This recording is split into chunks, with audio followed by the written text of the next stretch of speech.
Evening, friend. Set your troubles by the door. The fire's warm and the rain's keeping time.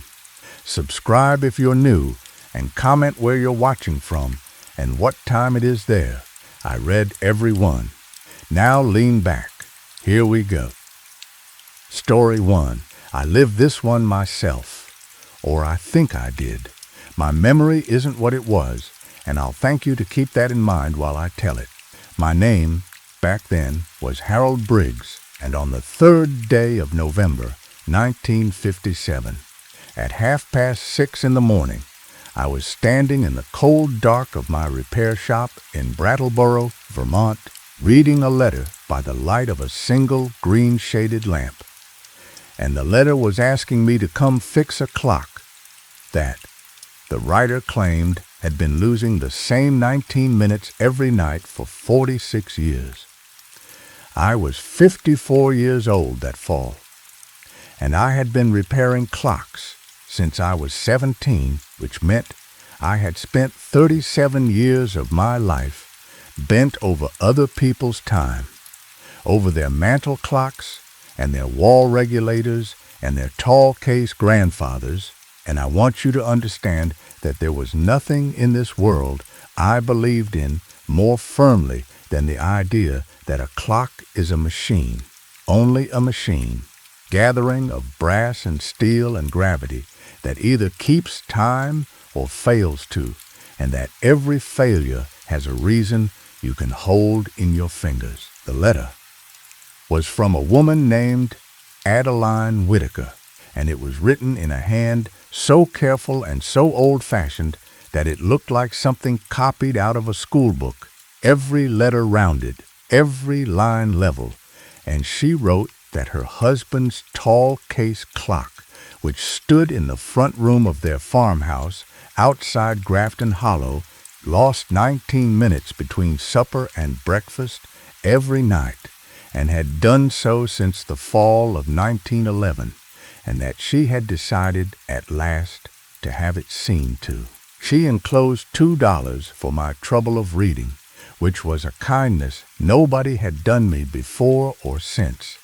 Now, any other repairman would have written back and told her to take the movement to a shop closer by, because Grafton Hollow was a good 4 hours north of me on roads that turned to mud and then to ice somewhere around the second week of November, and because the whole job smelled like a wasting of time, a clock that old, losing that exact a measure, was a clock with a story attached, and, in my experience, people with stories do not actually want the clock fixed. They want somebody to stand in their front room and listen, but I was not busy that November. That is the plain truth of it. The shop had been slow since spring, the way it gets when times are good and people would rather buy new than mend old. And I had no family waiting on me, my wife having passed in the winter of '54, and the rooms above the shop had gotten too quiet for a man to sit in them all evening listening to his own inventory tick. So I wrote Mrs. Whitaker back and told her I would come up on the Monday following, and I asked her to have a kettle on, and I spent the weekend wrapping my tools in wool flannel and laying them in the oak case my father had made me, each one in its own fitted slot, the let-down keys and the pivot brooches and the little brass hammers and the loop on its black ribbon. I left before dawn on the 10th of November, driving my pickup with the camper shell rattling over every frost heave, and I remember the trip the way you remember the last ordinary hour before a storm, every detail lit up plain, the Connecticut River running gray and slow off to my right, the general store in Townshend with its pumps still shrouded, the hills going from gold to rust to bare gray sticks the farther north I climbed, until by early afternoon the world had that stripped-down November look, fields the color of an old burlap sack, sky the color of dishwater, and the first dry flakes of snow wandering around in the air like they had lost their way. Grafton Hollow was not much of a town, just a white church and a Grange Hall and a cluster of houses along a brook, and the Whitaker farm lay another 3 miles past it, up a dirt road that climbed through maple woods so thick and so tall that the afternoon went dim under them, like somebody had turned a lamp down. The trees were tapped, I noticed, every one of them. Old galvanized buckets hung from spiles on both sides of the road for a quarter-mile, which struck me as peculiar because sugaring season was 3 months off and no sane farmer leaves his buckets out through a Vermont winter to fill with rain and leaves and ice. The farmhouse, when I came around the last bend and saw it, was a big, square, 2-story place with a sagging porch and a brick chimney going at both ends, standing in a yard of frozen mud, with the sugar house off to the left, a long, low building with a cupola on its roof and a thin finger of smoke coming out of it, which struck me as peculiar too, because there was nothing to boil in November and no reason on earth to keep a fire in that arch. Adeline Whitaker was waiting on the porch before I had the truck in park, and I will tell you exactly what she looked like, because I have had 60-odd years to study on it. She was small and straight as a fence post, somewhere in her 70s, with white hair pulled back so tight it made her look surprised, wearing a man's wool coat over a house dress, and she did not come down the steps to greet me, and she did not smile. She just stood with her hands folded and watched me get out my case, and the first thing she said to me, before hello, before anything, was this. She said, "You will want to see it before dark. Mr. Briggs, it behaves different after dark." I told her clocks were the same day or night. That time did not care about the sun, and she looked at me for a long moment with her head tipped to one side, the way a bird looks at a beetle, and then she said, "Come in then." And she held the door, and the smell of the house came out to meet me, damp wood and coal smoke and something sweet underneath. Maple, I thought. The ghost of 50 sugar seasons soaked into the boards. The tall case clock stood against the north wall of the front room, and I knew what it was before she said a word, because a repairman learns to read a clock the way a doctor learns to read a face. It was a handmade piece, cherry wood, local work, built by a man who loved the doing of it, with a painted dial showing a harvest moon and a sweep of stars, and the case had the soft, worn shine of wood that has been touched 10,000 times by the same hands. It was ticking. I want that noted. It was ticking away as steady and confident as a heartbeat, and the time it showed was 2:41 in the afternoon, while my own pocket watch, which I had set by the Western Union clock that very morning, said 3 o'clock on the nose, 19 minutes slow. In the middle of the afternoon, running like a top and 19 minutes behind the world, Mrs. Whitaker watched me look at it, and she said, "It keeps its own counsel, that clock. My husband built it the winter before we married. He said a clock should not be a jailer. He said a clock should be a dog that walks beside you, a little behind, so it can watch the road you have already been down." She said it flat, like a woman reciting a grocery list, and then she asked if I took sugar in my coffee, and the interview was over, and she went to the kitchen, and I was left standing in the front room, with the tick of that clock filling up the silence like water filling a basin. I got to work the way I always did, slow and methodical.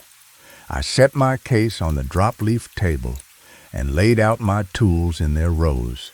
I noted the room the way I always note a room, because a clock is a hostage to its surroundings, to drafts and sunlight and the lean of an old floor. The room was cold and clean and crowded with furniture from another century, horsehair chairs and a fainting couch, and a walnut, whatnot shelf crowded with daguerreotypes in velvet cases. And there was a wedding portrait over the mantel, a young Adeline standing straight as a candle beside a tall, raw-boned man with a full, dark beard and the most serious eyes I have ever seen in a photograph, the eyes of a man who has been told to hold still and suspects a trick. "Enoch," she said from the doorway with the coffee tray. "My husband. He is out checking the lines. He will be in for supper," I said. I looked forward to meeting him, and I opened the waist door of the clock and put my eye to the movement, and everything I saw in there argued with everything I had been told. The movement was clean. It was more than clean. It was loved. Somebody had oiled it regular and brushed the dust from the teeth with a soft brush and kept the pendulum bob polished to a mirror, and the beat was true, dead even, tick and tock evenly spaced as a metronome. A movement in that condition does not lose 19 minutes. It does not lose 19 seconds. There is no gear train in God's creation that sheds time like a dog shedding water and then runs on again as sound as a dollar. I spent that whole afternoon going over it, and I found nothing. And I want to tell you what a strange feeling that is for a man of my trade to sit with a machine for 4 hours and find it innocent. I checked the pendulum length against the rating nut. I checked the weights, the lines, the seat board, the level of the case against the wall. I put my ear to the wood and listened to the escapement the way you listen to a chest with a stethoscope. Nothing. The clock was perfect. It was the most perfect old clock I had ever put hands on, and it was sitting there in that cold room telling me it was 4:22 when my watch said 4:41, and the light outside was going down blue over the maples, and somewhere behind the house a door closed, soft and deliberate, and I heard boots cross the porch. 1, 2, 3 slow steps, and then nothing, no door opening, no voice, no stamp of feet on a mat, just silence and the clock. "That will be Enoch," Mrs. Whitaker said, coming in with a lamp. "He is washing up," and she set the lamp on the mantel and lit it, and the yellow light came up and pushed the dark back into the corners, and I never heard another sound from the porch or the kitchen or anywhere. No water running, no basin clatter, nothing. And I did not think to question it right then, because a guest does not inventory the noises of a house he has just come into. He only files them away, the way you file away the face of a man you pass on the road, not knowing yet that you will be asked to describe him later. Supper was at 6, and there were 3 plates set on the table. I noticed it the moment I sat down, the way you notice a missing button on a coat. 3 plates, 3 cups, 3 forks laid straight, 1 at the head of the table, 1 for me, 1 for Mrs. Whitaker, and the plate at the head stayed empty the whole meal, and she filled it anyway. She dished up the stew into all 3 bowls, mine and hers and the one at the head of the table, and twice during the meal she looked at that empty bowl and said a thing to it. "Small things," she said. "The Johnson place sold, and they are predicting an early freeze." And then she would turn back to me and ask about the roads down in Brattleboro, pleasant as you please, as if the conversation had 3 people in it, and I was the one being rude by only answering for myself. I ate my stew, and I studied that woman out of the corner of my eye, and I will tell you honestly what I thought. I thought widow. I thought the husband is dead, dead years, and she has gone a little strange living alone up here at the end of a dirt road with the maples pressing in, and the dead man's clock is the last living thing she has, and she cannot bear for it to keep true time, because true time is the thing that carried him off. I had seen it before, friend. Grief makes peculiar tenets of people. I have been called to fix clocks that had nothing wrong with them at all. Clocks that were only standing in a room where somebody used to sit. So I resolved to be gentle with her and to be gentle with the clock. And after supper, when she had cleared away the 3 bowls and washed the 3 bowls and set the empty one back at the head of the table for morning, I asked her straight out, as kindly as I could, how long the clock had been keeping its odd time, and whether it had started on any particular day. She stood at the dry sink with her back to me for a moment, and the lamp was between us, so I could not see her face when she turned, only her shape against the light.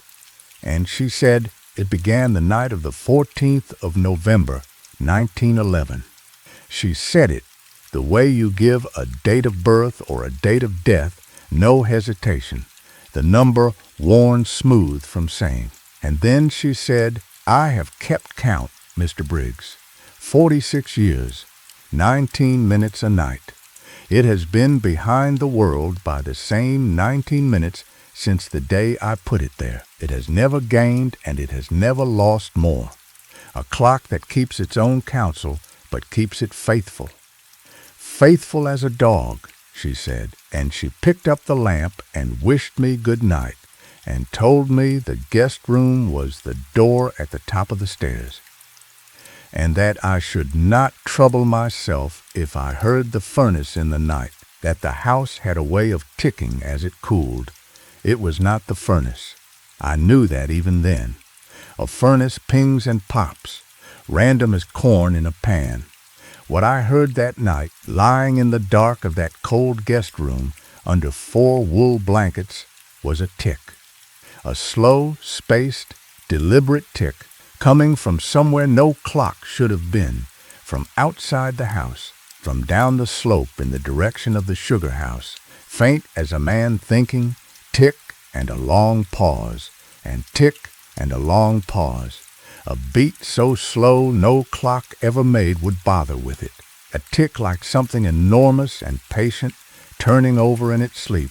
I told myself it was water, dripping off the cupola onto a tin lid. Told myself it was the wind, worrying a loose hinge somewhere. In and out, in and out. I lay there doing arithmetic in my head, the way I do when I cannot sleep, counting the interval. And the interval was 11 seconds.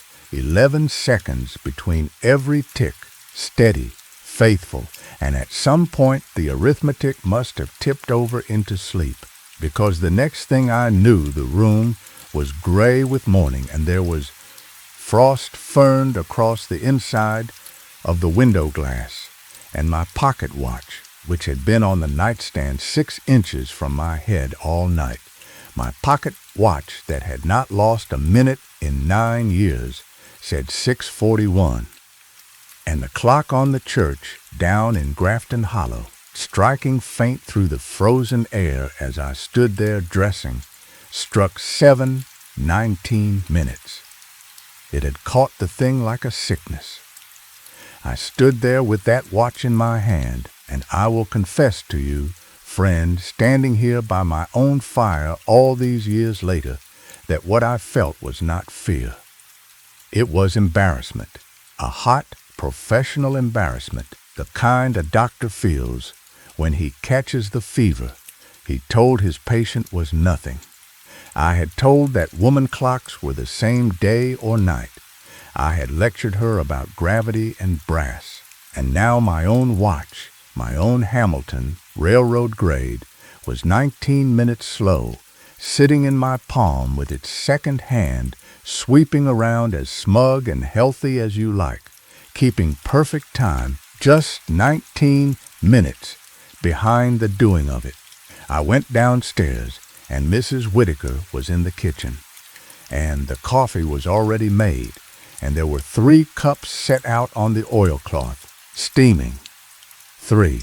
And I stood in the doorway and looked at that 3rd cup with the steam curling off it in the cold morning light, and I said, "Mrs. Whitaker, I would like to see the sugar house today, if it is no trouble.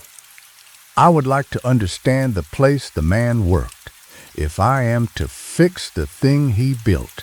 She did not turn around from the stove. She said, "The sugar house is Enoch's. He does not care for visitors in it." But she said it without any force in it, the way you repeat a rule you have stopped expecting anyone to follow. And then she set a plate of Johnny cakes in front of me and said, "Eat first. A man should not go into a cold building on an empty stomach." And she poured coffee into the 3rd cup, and the steam rose off all 3, and outside, beyond the frosted window, the maples stood with their hundreds of empty buckets, and every bucket I could see had a skin of ice on it, and on one of them, close to the house, the ice was broken, a fresh hole in it, as though somebody had walked past in the night and dipped water with his hand. I ate the Johnny cakes, and they were good, and I drank my coffee. And all the while that 3rd cup sat at the head of the table with its steam going thin, and I studied the question of how a man asks a widow whether her husband is dead without saying the word dead. And in the end, I did not ask it at all, because the truth is, I already half knew the way you know the weather before you look at the sky. And what I said instead was, "I would like to wind the clock today, Mrs. Whitaker, and open the dial and count the teeth on the strike train if you have no objection." And she said, "Wind it if you like. It will not thank you.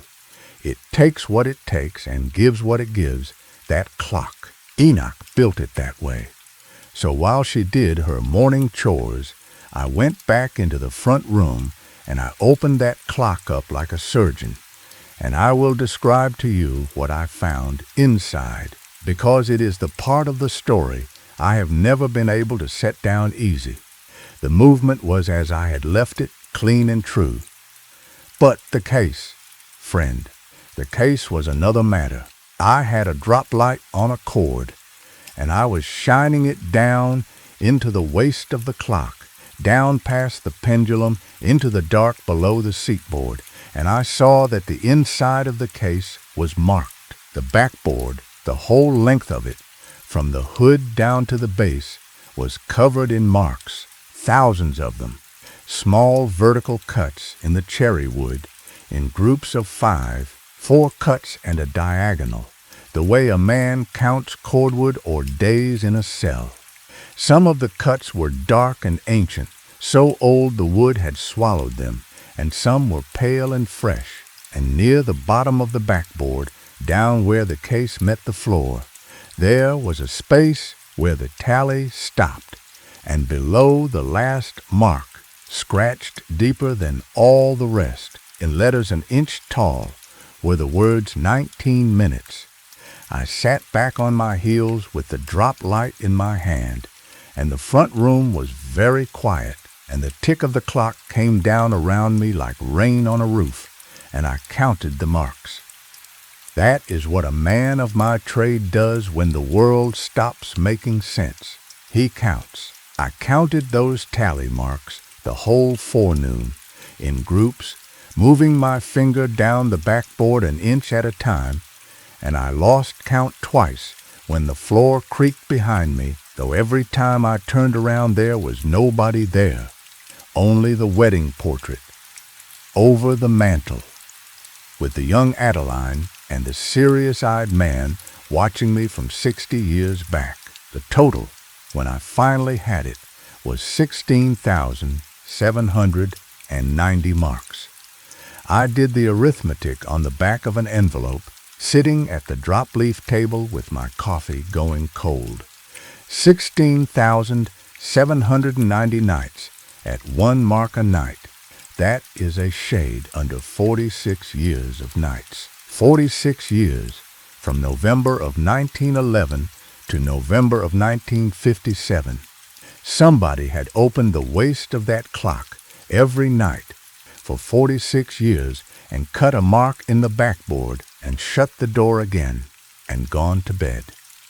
And the thing I kept turning over, sitting there, was that the pendulum would have had to be stopped to cut those marks where they were cut, and a stopped pendulum on a healthy movement is a clock that is being made to lose time, not a clock that is losing it. 19 minutes a night is 1,140 seconds. Divided among the hours of the night, it comes to a pause of 11 seconds, give or take, out of every minute. 11 seconds, the same 11 seconds I had counted in the dark between the ticks from the sugar house. I put the envelope in my pocket, and I closed up the waist door of the clock. Gentle, the way you close a door in a house where someone is sleeping, and I put on my coat, and I walked out into the gray noon and down the frozen slope toward the sugar house. And if Mrs. Whitaker saw me go, she gave no sign, though I had the feeling the whole way down that slope of being watched from the kitchen window, the way you feel a stove's heat on your back in a cold room. The sugar house door was not locked. It was not even latched. It swung open on the third pull, with a sound like a long breath let out, and the smell that came up out of that building stopped me on the threshold. And I have been trying for 60 years to name it for you, and the best I can do is this. It was the smell of a woodshed in a wet October, and the smell of a barber shop, and under both of those, faint but not faint enough, the sweet heavy smell of maple syrup gone strange. Syrup left too long in the pan, syrup cooked down past sugar into something dark as tar. The evaporator arch stood cold in the middle of the building, big as a coffin and twice as grim, with its firebox door hanging open and its flue going up into the cupola. And there was no fire in it. There was no sign there had been a fire in it in years. The firebox full of old gray ash gone hard as stone. And yet I had seen smoke from that cupola with my own eyes the afternoon before, a thin finger of it, rising straight in the windless air. And there was a table. Along the east wall, where the light came in through a row of small paned windows, there was a long pine work table, the kind a man boils down and grades syrup at. And on that table, laid out in a row with a terrible neatness, were objects, and I will tell them to you in order, the way they lay, left to right. A man's straight razor, open, with a bone handle yellowed like an old tooth, a leather strop cracked and dark, a small gilt hand mirror spotted with age, the silvering gone black at the edges, a white enamel basin, dry, with a brown ring around the bottom of it that I did not let myself study. And at the right end of the table, apart from the rest, as though it did not belong to the set, and yet belonged more than any of them, a pocket watch. Gold, hunting case, closed. Sitting on a square of folded wool flannel, the same gray flannel I had wrapped my own tools in, the same weave, the same fray at the edge. I did not touch that watch. I wanted on record that I stood in a strange building at the end of a dead road in the hills of Vermont, and I did not put my hand on the one thing in it that called to me, because a lifetime of repairing clocks teaches you that some mechanisms you do not start until you know what drives them. Instead, I stood and listened, because the tick was there, in that building, close and plain, the same slow, faithful tick I had heard from my bed, 11 seconds apart, and I tracked it the way you track a sound in a dark house, and it led me to the corner, to a ladder going up into the loft, and the tick was coming down through the boards of the loft floor. From the dark up under the cupola, I climbed that ladder. The rungs were cold as well water through my sleeves, and the light thinned as I went up, and the smell got stronger. And at the top I came up through the hatch into the loft, and I stood and I waited for my eyes to come to terms with the dark. And what they came to terms with was this: the loft was full of buckets, maple sap buckets, hundreds of them, stacked and hung and nested, filling the whole space under the rafters, and every single one of them, every bucket in that loft, had something in the bottom of it, and in the dimness I told myself it was ice, old ice, buckets left full of rain that had frozen and thawed and frozen again, until I got close enough to the nearest one and saw that what lay in the bottom of it was not ice at all, but a small coil of something pale, something with a grain to it, something that caught the light, the way a nail paring catches it, the way a curl of hair off a razor strop catches it. And I understood, standing there in the cold dark, with the slow tick going on somewhere close, that those buckets had not been hung out on the maples to catch sap. Sap runs uphill in no season I ever heard of. Those buckets had been hung out to catch what comes off a man in the small, by the week, and by the month, by the pair of hands and the razor's edge, and they had been hung out for 46 years. I did not stay to inventory the loft. I went down that ladder faster than a man of 54 ought to go down anything, and I crossed the floor of the sugar house, and the gold watch was still on its flannel square, and the tick was still going, and it was only at the door, with the gray light of the yard around me, that I understood where the tick had been coming from, because it did not stop when I left the loft. It did not fade. It came with me. It was under my feet, and in the doorframe, and in the frozen ground of the yard itself. 11 seconds and a tick, 11 seconds and a tick, and I stood in the yard in the thin snow and looked back at that building, and the thin finger of smoke was rising from the cupola again, straight up into a sky with no wind in it, and the firebox, I knew, was full of stone-cold ash. Mrs. Whitaker was on the porch when I came up the slope, standing exactly where she had stood the day before, in the man's wool coat with her hands folded, as if I had been gone 46 years instead of 40 minutes.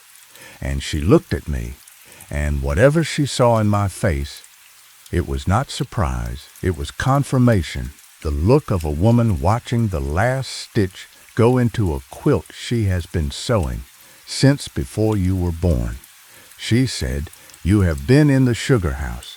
I said, "Mrs. Whitaker, I believe I should like to stay to supper, and after supper I believe I should like you to tell me about the 14th of November, 1911. And she nodded, once as though I had finally said the correct thing at last, and she said, "Wash up then. Enoch comes in at 6. I want to tell you about the room above the clock, because I have come to believe, over 60 years of turning it over, that the room above the clock was the whole matter. It was the room across the hall from mine, the door standing 6 inches open, and on the second morning, after the sugar house, when the house had that held breath quiet of a place where someone is waiting to be asked, I asked it. I said, "Mrs. Whitaker, I slept poorly, and I am a man who likes to know the shape of the house he sleeps poorly in. Whose room is that?" And she stood in the hall with her hands in her apron, and she said, That is the room we kept for a child. She said, we never had one. It came to be that we kept the room anyway. Enoch papered it the year we married, for the child we were sure of, and the year after, and the year after, and after a while. It was simply the papered room, and we kept the door ajar out of habit, the way you keep a lamp lit out of habit, after the traveler has stopped coming. And I looked past her into that little room, and I will describe it to you, because it was the saddest room I ever stood in, and I have stood in some sad ones. There was a small bed made up with a coverlet of little log cabin squares. There was a shelf with 3 books on it, the kind with cloth covers and color plates, their spines uncracked. There was a rocking chair with a shawl folded over its back, and on the floor beside the rocker there was a tin horse on wheels, painted red, and the paint of it was not new and it was not old. It was the middle paint of a thing that has been handled for a long time by careful hands and never once played with. And the window of that room, friend, looked down the slope, directly down, onto the cupola of the sugar house, and the curtain of it was tied back, and the sill was worn smooth and pale, at the height of a small person's chin, as if somebody had stood at that window with their chin on their hands, watching the sugar house smoke for a very long time. I said, "It is a fine room, Mrs. Whitaker." And she said, "Enoch keeps it aired. He has always kept it aired, every first of the month, for 46 years.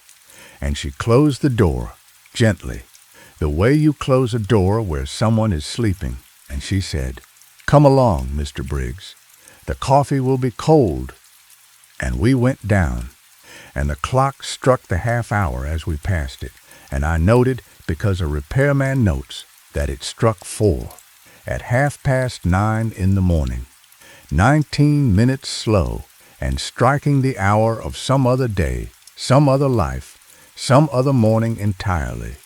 I want to pause here, friend, not for the story, but for myself, because what follows is the part I have never told a living soul, and I find that even now, even by my own fire with the rain on the roof, telling it to you in the dark, my hands have gone slow on the arms of this chair.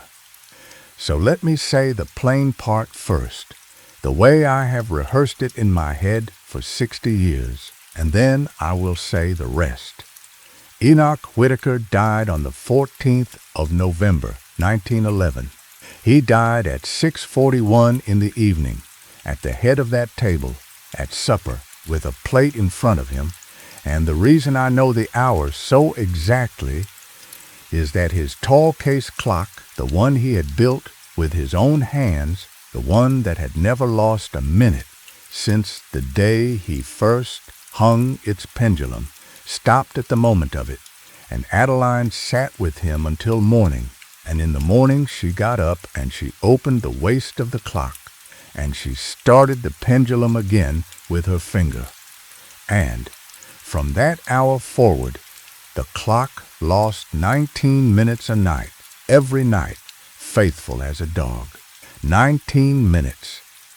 The length of a Vermont supper, give or take, the length of the last ordinary thing they ever did together. She told me all of this at the table that night, after she had filled the 3 bowls.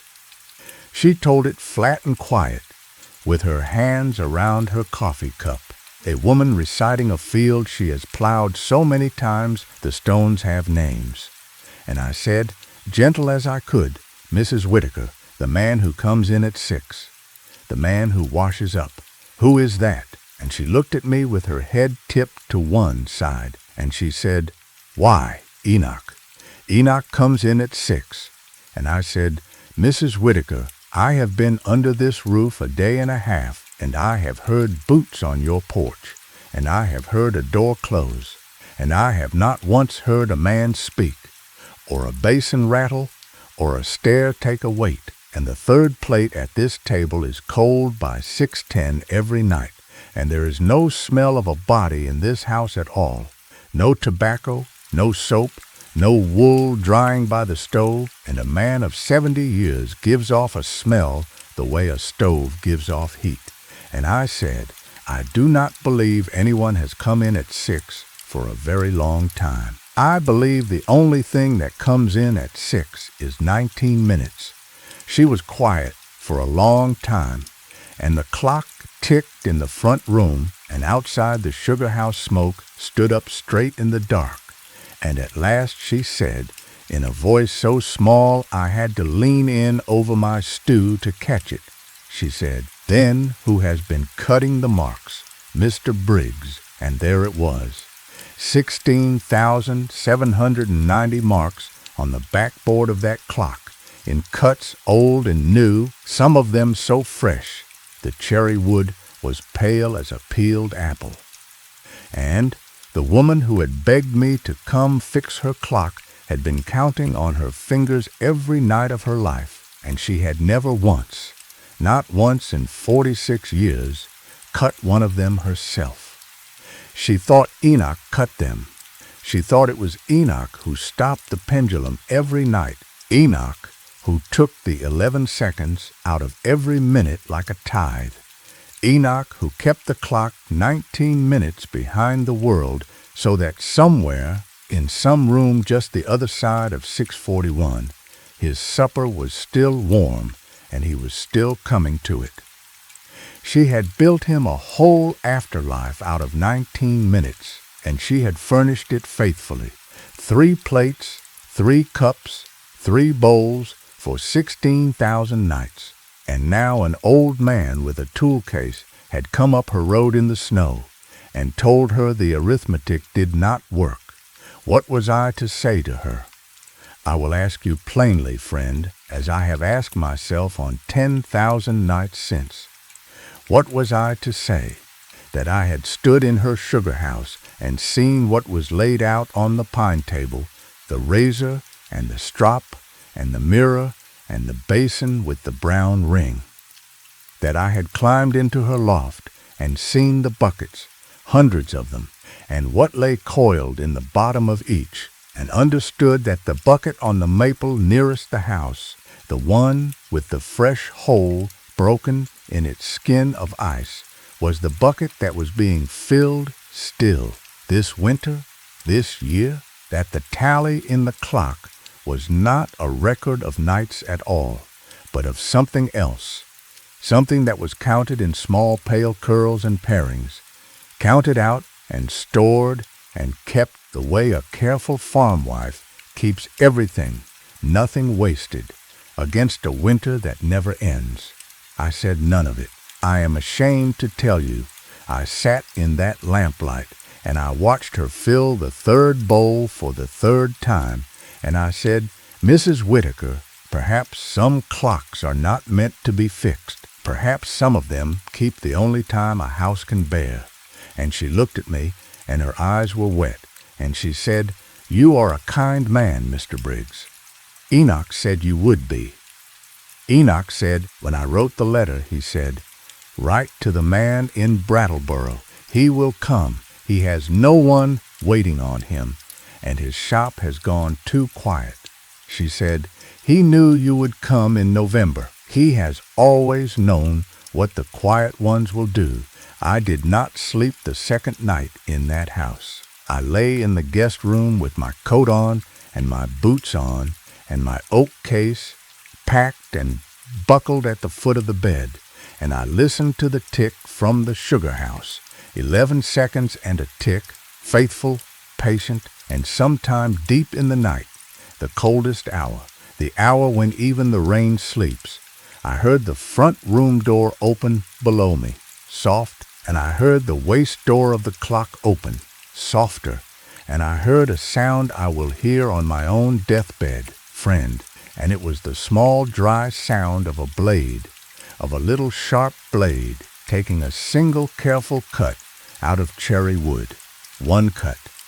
Then the waist door closed, and the front room door closed, and the house settled, and the tick went on, and I lay there until the frost came on the window, and at first light I came down those stairs with my case in my hand, and the third cup was already on the table, steaming, and Mrs. Whitaker was at the stove with her back to me, and she said, without turning, "You will write, I hope, Mr. Briggs, and tell me what you decided about the clock."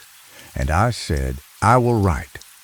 And I drove out of Grafton Hollow in the gray dawn with the empty bucket swinging on the maples on both sides of the road for a quarter-mile, and in my mirror the smoke from the sugar house stood up straight and thin over the hollow until the bend took it, and I have never been back. I did write. I want that known. I wrote her that Christmas, and again in the spring, and my letters came back unopened, both of them, with no forwarding, and when I finally called on the county clerk in the summer of '58, making it sound like a matter of an unpaid invoice, he was quiet a moment, and then he told me there was no Whitaker farm in Grafton Hollow. There had been one, he said, long time back. The place burned in the fall of 1911, he said. Middle of November, as he recalled. Sugar House went first. Took the house with it and the woman in it, poor soul, widow before winter, dead before Thanksgiving. He said folks in the hollow still tapped those maples some years, but the buckets never filled. He said the trees up that road ran backwards. What sap they gave came up dark and sweet and already boiled down. Nobody bothered after a while. He said the road was not kept any more, so I have kept the $2 she sent me, folded in the back of my father's oak case these 60 years. I have kept the envelope with the arithmetic on it, though I have never been able to bring myself to finish the figuring, the last sum, the one where you take the 19 minutes and you multiply it by the nights, and you get a number of hours, and the number of hours comes to a little more than 220 days. 220 days. I counted it once, and I have never counted it again, because that is the sum, friend. That is what 46 years of faithful 19 minutes adds up to. And on the 14th of November, 1957, the day I got her letter, the sum came due. The clock went level with the world. The dog caught up with the road it had been watching all that time. And some things, some patient, faithful, freezing things, finally arrived at supper, having been coming in at 6 every night for nearly half a century, 11 seconds at a time. I fix clocks still. You have seen the shop. But I will tell you what I told the last man who brought me a family clock that would not keep true. Some clocks are not wrong. Some clocks are keeping a time that is truer than yours, in a room you cannot see, for people who are not done eating. And when such a clock begins, after decades, to catch up to you minute by minute, well, you do not need to wind it, friend. You need to count your plates.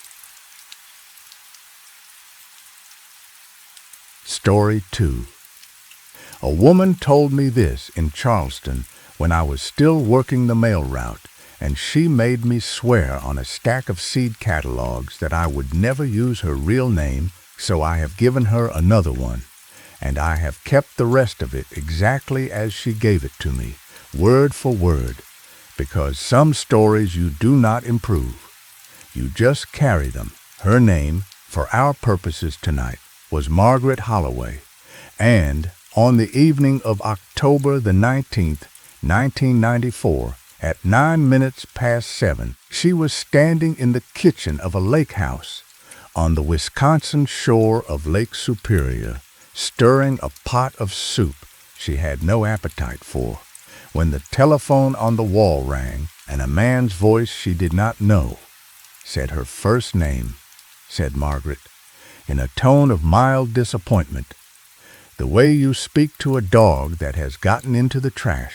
And then the line went dead, and out the window, over the sink, across 40 yards of black October water, a light came on in the boathouse that had been empty for 11 years. Margaret was 61 years old that fall, and she had been a registered nurse for 38 of them, the last 9 spent doing private overnight care for the dying, which is a line of work that takes a very particular kind of person, and Margaret was that kind, unflappable, methodical, the sort of woman who can sit all night in a dark room with a stranger's labored breathing and a clock and her own thoughts, and come out the other side of it steady. She had sat with 43 patients at the end, by her count.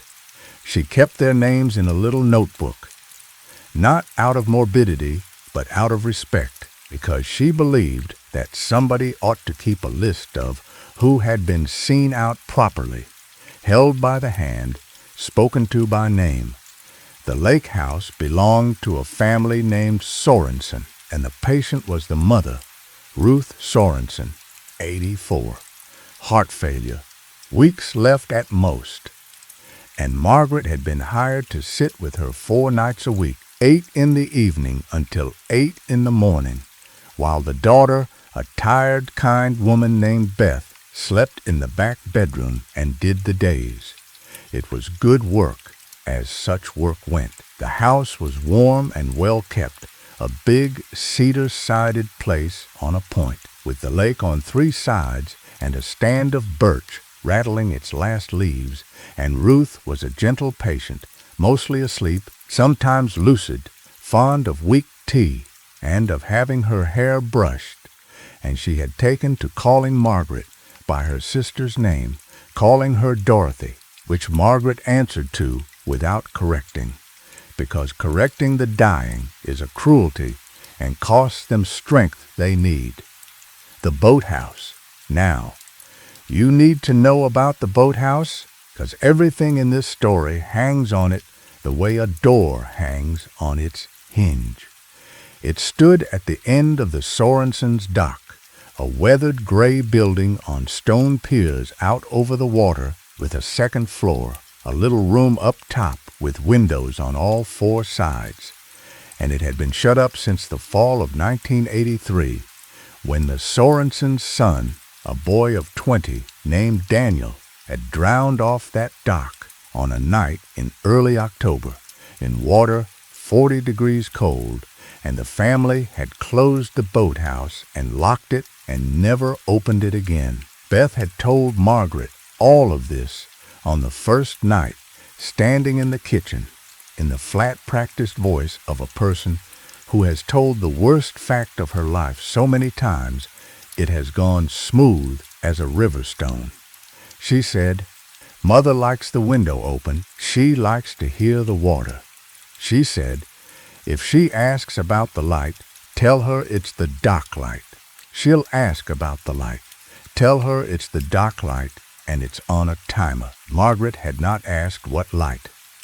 She wishes now, all these years later, telling it to me over sweet tea in Charleston, that she had asked. The first week was ordinary, and I will give it to you ordinary, because the ordinary is the blanket this whole story is quilted onto, and you have to feel the weight of the blanket before you can feel the cold coming through it. Margaret arrived at 7:40 each evening, hung her coat on the 3rd peg, put her lunch pail in the refrigerator, and received the handoff from Beth, the medications in their weekly organizer, the blood pressure cuff, the log book where everything got written, times and doses and intake and output, because Margaret was a great believer in the log book, believed that a thing written down is a thing managed. Then Beth would drive home to her own family, and Margaret would settle. Into the armchair in Ruth's room with her knitting and the baby monitor that Beth kept, so she could hear her mother from the kitchen, and the house would go quiet, and the night would begin its long, slow work. Ruth's room was on the second floor, at the end of the hall, with 2 windows, one facing the woods and one facing the water, and the water window looked straight out at the dock and the boathouse, maybe 40 yards across the black water. Ruth slept facing that window. The first night, Margaret tried to draw the curtain, and Ruth, who had not spoken a clear word in 2 days, said with perfect clarity, "No, leave it. I like to see the dock light." And Margaret said, "All right, Dorothy will leave it." And she left it, and the window stood open on the black water all night, every night, and the cold came in off the lake, and Margaret learned to sit in her cardigan and her shawl and knit in the cold, because the patient liked the window. It was the second Tuesday, the 11th of October, when Margaret first wrote something in the logbook that did not belong to medicine. She wrote it in the margin, small, in pencil, the way you write a thing you are not sure deserves ink. She wrote 2:14 a.m., light on in boathouse upper room, went off at 3:01. Timer must cover it, and she did not think about it again for 2 days, because a night nurse's life is made of small observations, and most of them mean nothing. And that is the mercy of the work, that most things mean nothing. Thursday it happened again, 2:11 to 3:04, and Margaret noted it, and Friday she mentioned it to Beth at handoff, casual, over the coats, and she told me that the thing she remembers most about that moment is not what Beth said, but what Beth did, which was nothing at all. Beth did not turn around. She stood buttoning her coat with her back to the kitchen, and she said, in a voice that had been ironed flat, "It's on a timer." The boathouse is empty, Margaret. There is no power to it. There has been no power to it since 1983. And then she did turn around, and she smiled her tired, kind smile, and she said, "If Mother asks, it's the dock light." And she went out to her car, and Margaret stood in the kitchen and watched her go. And she told me she remembers thinking, "That woman has just told me 2 things that cannot both be true, and she knows it, and she needs me not to know it." Now, a woman who has sat with 43 dying people learns to let families have their arrangements. You do not go poking at the load-bearing griefs of a house. So Margaret let it alone, and the nights went by, and Ruth faded by degrees the way a lamp fades when you turn it down by small clicks, and the light in the boathouse came on 6 more nights out of 9, always in the deep hours, always going off before dawn, and Margaret noted each one in the margin of the logbook in pencil in her small, careful hand, and she began, without deciding to begin, to keep a record alongside the record, start times and stop times. And it was on the night of the 17th, a Monday, at 3 in the morning, sitting in the cold with her knitting fallen in her lap, that she saw the pattern. And I will tell it to you the way she told it to me, because she said it was the moment the story truly began, the moment she stopped being a nurse in a warm house and became a woman standing at the edge of something. The light was keeping a schedule, not a timer's schedule, random and fixed, a person's schedule. It came on later on nights when the wind was up and the water was loud, and earlier on still nights. And once, when a squall came through at 1 in the morning, and Ruth woke frightened and calling for her sister, the light had come on early and stayed on until Ruth settled, and gone out within minutes of her falling back to sleep. It was, Margaret realized, a light that waited. It waited until the house was quiet. It waited until Ruth stirred. It attended. And on the night of the 17th, watching it from the chair in the dark, Margaret. Margaret understood that she had it backwards, had it backwards from the beginning, because the light did not come on over the water for the house to see. The light came on over the water so that someone in that little upper room could see the house, could see Ruth's window, could sit in the cold dark of a locked building 40 yards out on black water and watch a dying woman's window, night after night, with the patience of 11 years of practice. She did not sleep that day after her shift. She went home to her apartment and lay on top of the covers in her uniform and watched the ceiling, and at noon she got up and she did a thing she had never done in 38 years of nursing. She drove to the county courthouse and she pulled the newspaper archives for October of 1983, and she found the story of Daniel Sorensen, and she sat at the microfilm reader with her coat still on and read it 3 times, and this is what it said, and I want you to hear the gaps in it, the places where the newspaper's voice goes careful. Daniel Sorensen, 20, drowned October 8, 1983, off the family dock. Found at first light by a fisherman 40 yards out at the foot of the boathouse ladder. No alcohol, no note, no history. The sheriff called it a misadventure, a night swim gone wrong in cold water. But the article said one more thing, one small thing. In the last paragraph, the paragraph that only a woman like Margaret would have read twice. It said the family's longtime housekeeper, a woman named Dorothy Lindgren, had been the last to see the boy alive, had spoken to him on the dock at 11 that night. And it said Dorothy Lindgren had passed away herself the previous spring at 81 in the house on the point, attended, the paper said, by family Dorothy, Ruth's sister, the sister whose name Ruth spoke in her sleep. The sister whose name Margaret had been answering to for 3 weeks. She spent what was left of that afternoon in the library instead because the courthouse had told her what the county knew and the library might tell her what the town remembered. She found Dorothy Lindgren's obituary, a single column, spring of 1989, and it was the briefest obituary she had ever seen for a woman of 81, and she had seen a great many. It said Dorothy Lindgren had been in the service of the Sorensen family for 40 years. It said she had died at home.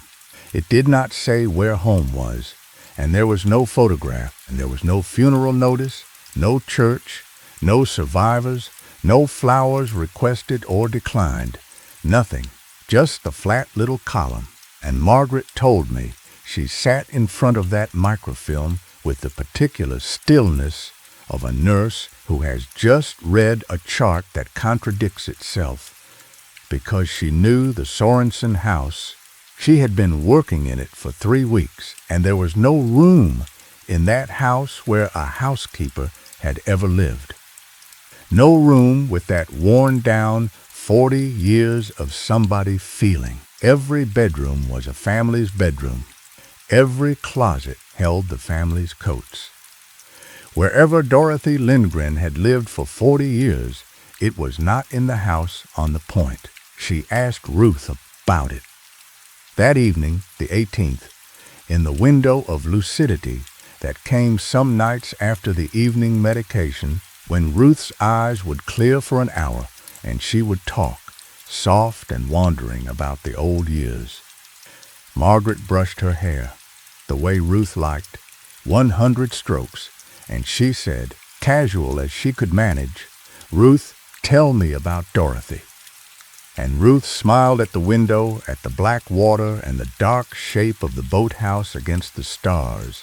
And she said, "Dorothy came when the baby died. She came to sit with me because I would not sleep. I could not sleep, you understand. If I slept, who would watch for him? And Margaret said, "Watch for who? Ruth." And Ruth turned her head on the pillow, and her eyes were as clear and as kind as a minister's wife's. And she said, "Why, for my boy. He comes to the boathouse when it turns cold. He has to stay out there until somebody rows." "Those are the rules," Dorothy said. "He cannot come to the house unless somebody rows him. It would not be right. He is not really ours, you know. He is the lake's. We only get to borrow him." And she patted Margaret's hand, and she said, "You have a kind brush hand, Dorothy." And she fell asleep facing the window, and Margaret sat in the dark with the brush in her lap for a long time. And out across the water, at 2:14 that morning, right on its strange attending schedule, the light came on. Drek. Margaret sat in the courthouse basement until the clerk turned the lights off around her, and she told me she was not frightened, not yet. She was furious, the particular fury of a nurse who smells a lie in a sick room, because somebody in that house had arranged a story in which the light was a timer and the boathouse was empty, and Dorothy was a name you gave a stranger. So the stranger would sit in the cold and answer to it, and Margaret had walked into the middle of that arrangement in good faith, in her white shoes, with her logbook, and nobody had told her what she was actually there for. That night, the 19th of October, she went to work anyway, because that is what nurses do, and at 7:09, stirring the soup, the telephone rang, and the man's voice said her name, said Margaret, in that tone of mild disappointment. And the line went dead, and out the window, across the water, the light came on in the boathouse, and it was 7:09 in the evening, and it had never, not once in 4 weeks, come on before the deep hours. She stood at the sink with the spoon in her hand and the soup going still in the pot, and she told me that what came over her then was not fear at all, but a kind of cold professional calm, the same calm she had felt at bedsides 100 times, the calm that comes when a situation you have been managing tips over into a situation you can only witness. She said to herself, out loud in the empty kitchen, "All right then."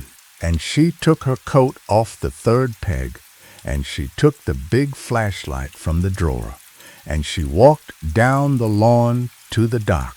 And she told me the strangest part of that walk was how ordinary it felt. The dock boards cold and gritty under her shoes, the water slapping the piers, the birch leaves ticking across the lawn behind her, the light burning steady in the little upper room, yellow as a wedding portrait. And she climbed the outside stairs to the boathouse door, and the padlock that Beth swore had been on that door since 1983 was hanging open on its hasp, warm to the touch in October, warm, as though a hand had only just let go of it. She pushed the door open, and the smell came out to meet her, and it was not the smell she had braced for, not rot, not damp, not 11 years of mice and mold. It was the smell of a room that was being kept. Kerosene, faint and clean, old paper, damp wood, yes, but damp wood that had been wiped, and under it all, thin as a thread, laundry detergent, the cheap powdered kind, the smell of work clothes washed by hand in cold water. The lower floor of the boathouse was a boat stall with no boat in it, just the black water sliding in under the building between the stone piers, breathing in and out, the whole floor trembling faintly with it like the deck of a ship.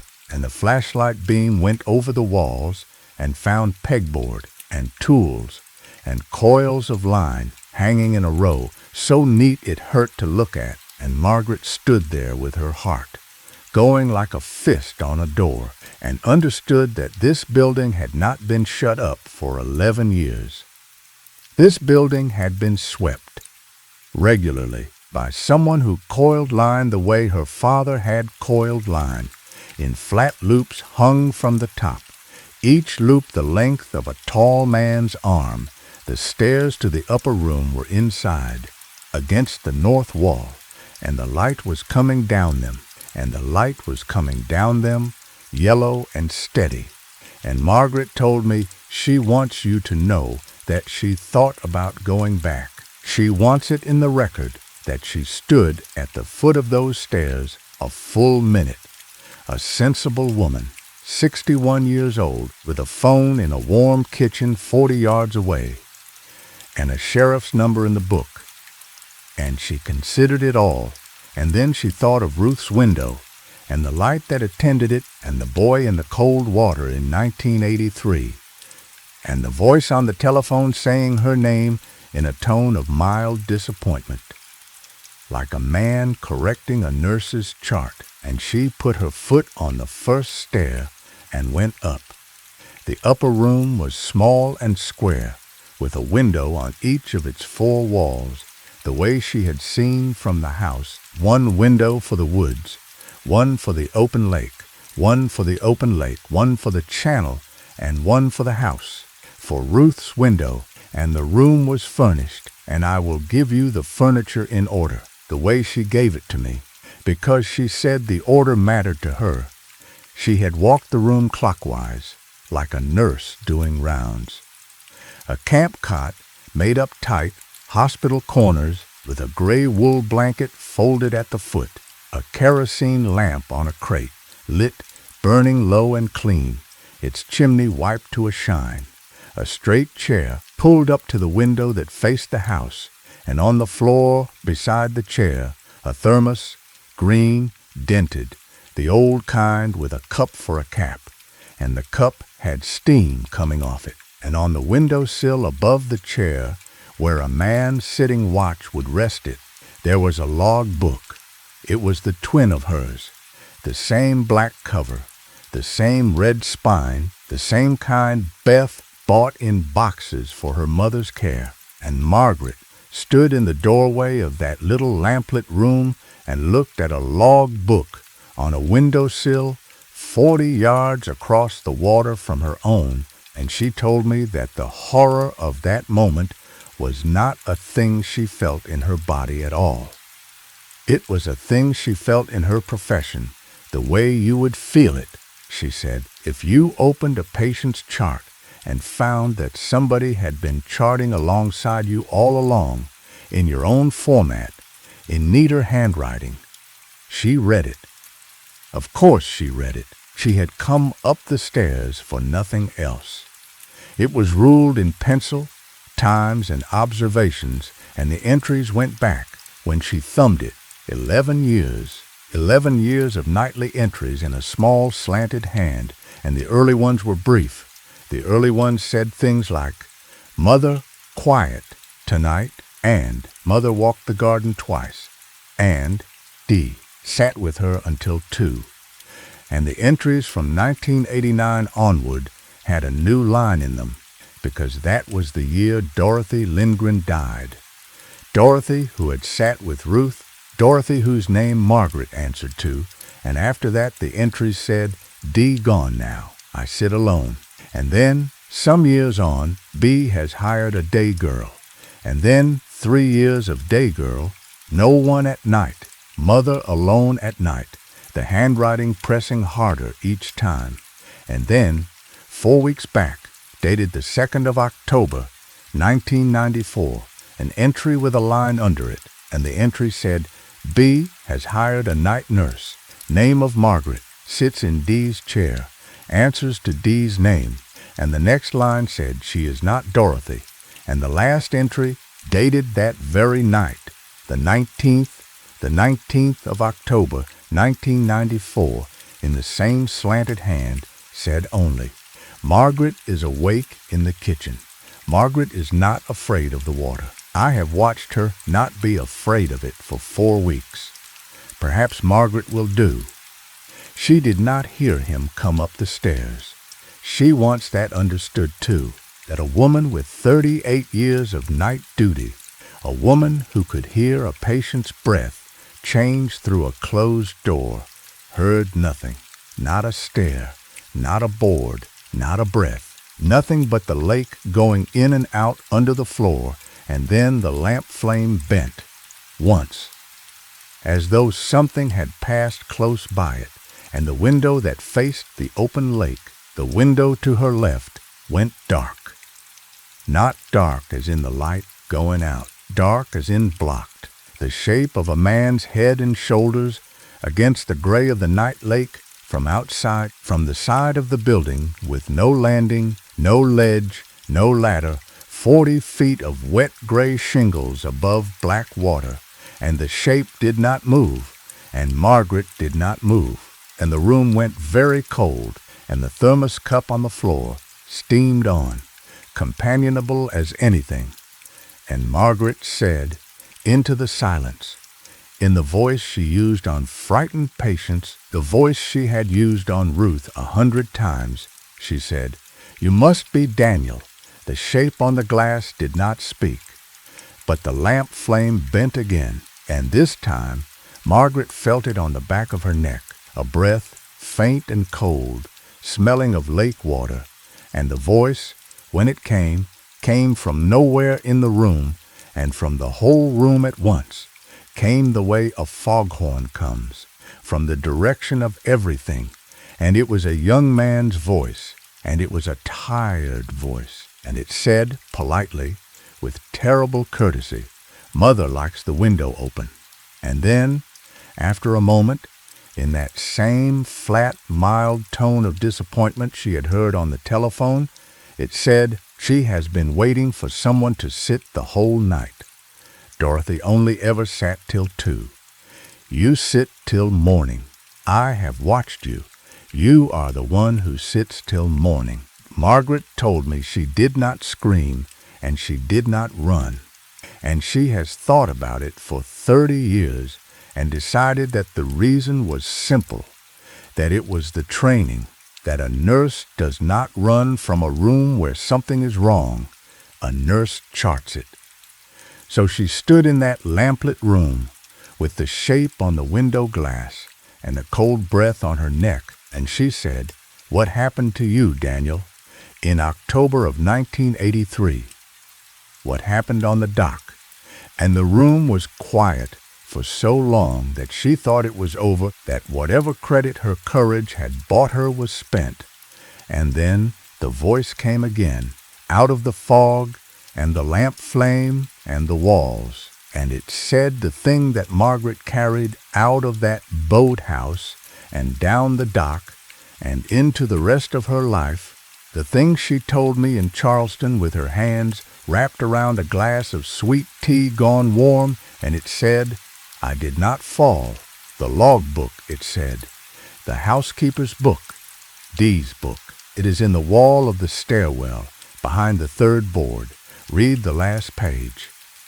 And the shape at the window was gone, just gone, there and not there, and the lamp flame stood straight up, and the room was only a room again, cold and small and lamplit, with a cot and a chair and a thermos steaming on the floor beside a book that had been kept for 11 years, and Margaret Holloway, who had not run from anything in her life, went down those stairs and found the third board loose at the touch, and behind it, wrapped in oilcloth, dry as a bone, was a second black log book, older, soft with handling, and she sat down on the bottom stair in the dark over the breathing water, and she opened it to the last page, and she read it by flashlight, and this is what it said. And I will give it to you exactly as she gave it to me, because she had it by heart.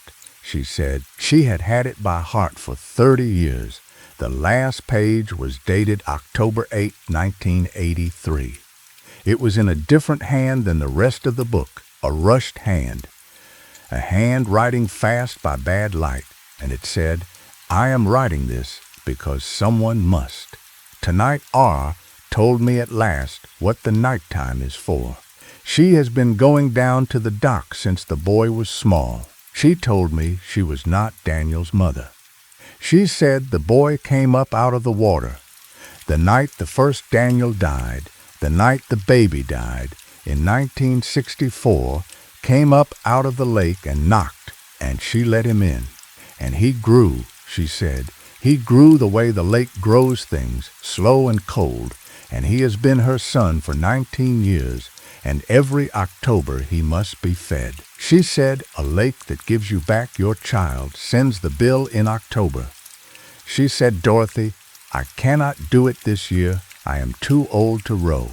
She asked me to row him out. She asked me to help her feed him. God forgive me. I am writing this behind the wall, and when I finish, I will put it here, and I will go down to the dock because the light is on in the boathouse, and it has been on for an hour, and Daniel is waiting for me to row him out. And if I do not come back, let someone read this and know the lake gave her back her boy. The boy in the water is what came back. He has been waiting 40 yards offshore every night of his life, and she goes to him, and she has always gone to him, and someone has to row. Margaret sat on the stairs in the dark for a long time, and the water breathed under the floor, and she told me the things she thought about. Sitting there was not the boy or the mother or the boat. It was Ruth's window, the open window 40 yards away, with the curtain undrawn, where an old woman slept facing the water and called her nurses by her dead sister's name, and asked about the dock light every night of her life, and was always told by every member of that family, one after another, in voices iron flat, it's on a timer, it's on a timer, go back to sleep. She did not call the sheriff. I asked her why, over that sweet tea, and she gave me the look that night nurses give civilians, and she said, and tell him what? That a dead boy has been charting his mother for 11 years from a locked boathouse, that a drowned housekeeper left a note in a wall. No, she said, I did the only thing there was to do. I went back up the lawn, and I washed my hands, and I checked my patient's blood pressure, and I wrote it in my log book. And at 2 a.m, when Ruth stirred and asked, is the dock light on? I said what I had been hired to say. I said, it's on a timer, Ruth. Go back to sleep. And Ruth smiled. Margaret told me. She smiled in her sleep like a girl, and she said, plain as day, in Dorothy's voice, or Margaret's or her own, God knows whose, she said, he waits so patiently. He has always waited so patiently for me. Ruth Sorensen died on the 1st of November, 1994, 12 nights later, at 2:40 in the morning, easy, in her sleep, with Margaret holding her hand, and the light in the boathouse, which had burned every one of those 12 nights from dusk until the moment of it, went out at 2:41, and Margaret saw it go, and she wrote the time of death in her logbook, and then, in the margin, in pencil, in her small, careful hand, she wrote one more line, and she showed it to me in Charleston. She keeps the book still, and the line says, light out 2:41. No one will have to row tonight. The funeral was on the 4th of November, a hard, bright day, the kind of cold blue day the lake country gets before the snows, and Margaret went because she had held the woman's hand at the end, and that creates an obligation in her book older than any hiring. It was a small funeral. Beth and her husband and the 2 children, a minister who had plainly never met the deceased, a handful of neighbors from the point, and the lawyer. And Margaret stood at the back by the stones, and she watched the mourners, and she counted something she had not expected to count, which was the flowers. There was exactly one arrangement, one for a woman of 84 with a family and a fine house and 40 years in one place. And it was while she was standing there, counting one arrangement of white carnations, that she noticed the mourner at the far side of the grave, a man in his middle years, rough dressed in a canvas coat, standing apart from the family the way workmen stand apart. And he was not looking at the casket. He was looking at her. And when the minister said, "Amen," and the little crowd began to shuffle apart in the cold, the man came around the grave to her with the unhurried directness of a man who has decided a thing. And he said, "You're the nurse, the night one, the one who sat till morning." And Margaret said she was, and the man nodded. And he looked out toward the water, which you could just see through the bare birches at the cemetery's edge. And he said, "I fished this lake. My daddy fished it. He told me about the Sorensen Light when I was a boy. Everybody's daddy tells them. Out here, you don't fish the point after dark in October. You see the light in the boathouse, you reel in and go home, because the light means he's out. And when he's out, the water off the point goes wrong. Flat," he said, "flat as glass in a gale, flat in a ring around the dock, and the fish will not cross the ring. We used to say the lake was holding its breath off that point." He turned up his collar, and he looked at her a last time, and he said, "My daddy said the ring got bigger every year. It was 40 yards when he was a boy. God knows what it is now." And he touched the brim of his cap and walked off through the stones. And Margaret never saw him again, and never learned his name, and never needed to. Margaret told me one more thing about that last stretch of nights, the 12 nights between the boathouse and the end, and it is the thing she said she has never been able to file away in all these years, the thing that still comes to her at 3 in the morning in her own bed in Charleston. She said that after she had read the housekeeper's book, after she knew the whole of it, she stopped being afraid of the light. And that was the horror of it, that the fear went and something worse came in under it, because the light was company. You understand me, friend? She would sit in the cold dark of Ruth's room, in the deep hours, with the dying woman breathing slow beside her, and the lake going in and out below. And across 40 yards of black water, the lamp would be burning in that little upper room. And she knew who was sitting in the chair under it, knew his name and his age, and the cold that was in him. And she said she began to do a thing she had not done at any bedside in 38 years. She began to talk to the window, low, the way you talk to a patient who may or may not hear. She told him about her day.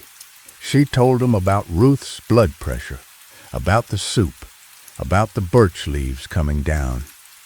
She told him once, the last night, the 31st of October, she told him, "Your mother is going tomorrow or the next day, Daniel. I have sat with enough of them to know."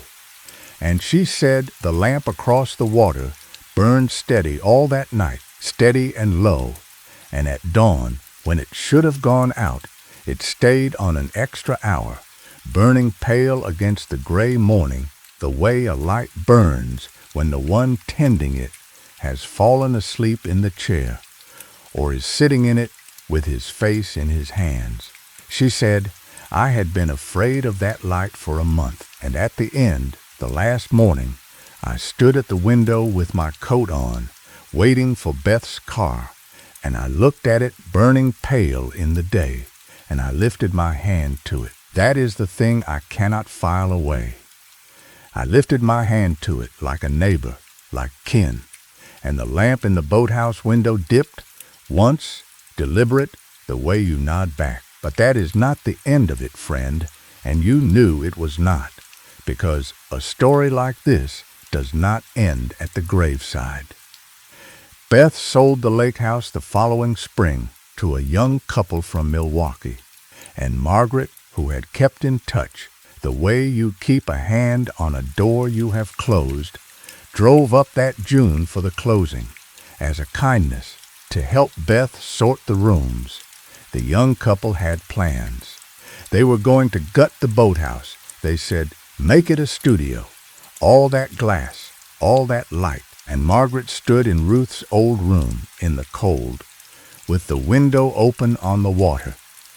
And she watched the young husband walk out the dock with a crowbar over his shoulder, and she heard herself say to Beth, the boathouse has no power, does it? And Beth, buttoning her coat with her back to the room, in a voice ironed flat as her mother's grave, said, no, there's never been power to it. And then she turned around and she smiled her tired, kind smile. And she said, if they ask about the light, Margaret, tell them it's the dock light. Margaret told me she looked at that woman for a long moment, 30 years of nursing in her eyes, and she understood at last what the arrangement actually was, what it had always been, not a lie but a relay, a lantern passed hand to hand, mother to housekeeper to daughter to nurse, each of them sitting up in the cold so that someone else could sleep, each of them telling the next one it's on a timer, each of them rowing, in their turn, in their way, because the lake had given that family back their boy in 1964, and the bill came every October, and the bill did not care who paid it, so long as somebody sat the night, and somebody kept the log, and somebody, when the light came on early, walked down to the dock with a flashlight and did not run. She never went back after that June. She wintered in Charleston, where I met her, and she told me the whole of it over sweet tea on a porch, with the rain coming down warm. And when she finished, she said, the thing I will leave you with, the thing she said, she wrote in the back of the second log book, the housekeeper's book, the night before she gave it to Beth at the closing, wrapped in its oilcloth, to be put back behind the third board where the next one would find it. She wrote, the light is not a warning. The light is a lantern. He is not watching the house to harm it. He is watching it the way he has watched it since 1964, 40 yards out, in the cold, waiting for his mother to be rowed across. And the only horror in it, the only horror in any of it, is that she always eventually goes. And Margaret set down her tea and looked at me and said, so when you pass a house on dark water, old man, and there's a light out on the dock that has no power to it, you keep walking. Do not let them tell you it is on a timer. And whatever you do, do not sit till morning, because he watches who sits till morning. He has been choosing for 60 years. Story 3. The man who told me this died the following spring. I never learned if that was connected. I only know he asked me to write it down, and I did, and the paper it is written on has outlived him by the better part of a century, which is a thing he told me would happen, and he said it the way other men say rain is coming. His name was Walter Odom, and on the morning of October the 4th, 1932, at 6:15, he was sitting in the cab of a county truck on a section line road in Greeley County, Kansas, with a theodolite in a wooden box on the seat beside him and a surveyor's chain coiled at his feet, waiting for the light to come up so he could begin the work of re-establishing a section corner that had been lost. And the reason it had been lost, according to the county plat book open on his knee, was that the corner in question stood in the middle of a farm that did not exist on any map drawn after 1874. though it appeared. Walter would tell me, clear as a wedding ring on every map drawn before it. Walter was 31 years old that October, and he was a land surveyor in the employ of the county, which in 1932 meant he was a man with a job in a county full of men without one. And he knew it, and he carried the knowledge the way he carried his instruments, carefully, aware of the weight. He had learned the trade from his uncle in the years after the war, learned to run a line by the sun when the compass went strange, learned the old metes and bounds language of the first surveys, the language of stones and trees and witness marks, beginning at a stone marked with a cross, thence north 40 rods to a lightning-struck cottonwood. And he had the surveyor's particular religion, which is a faith in the proposition that the earth holds still, that a corner once set is set forever, that a man with a chain and a transit can walk out onto the endless grass and say, here, exactly here, the line runs, and be right.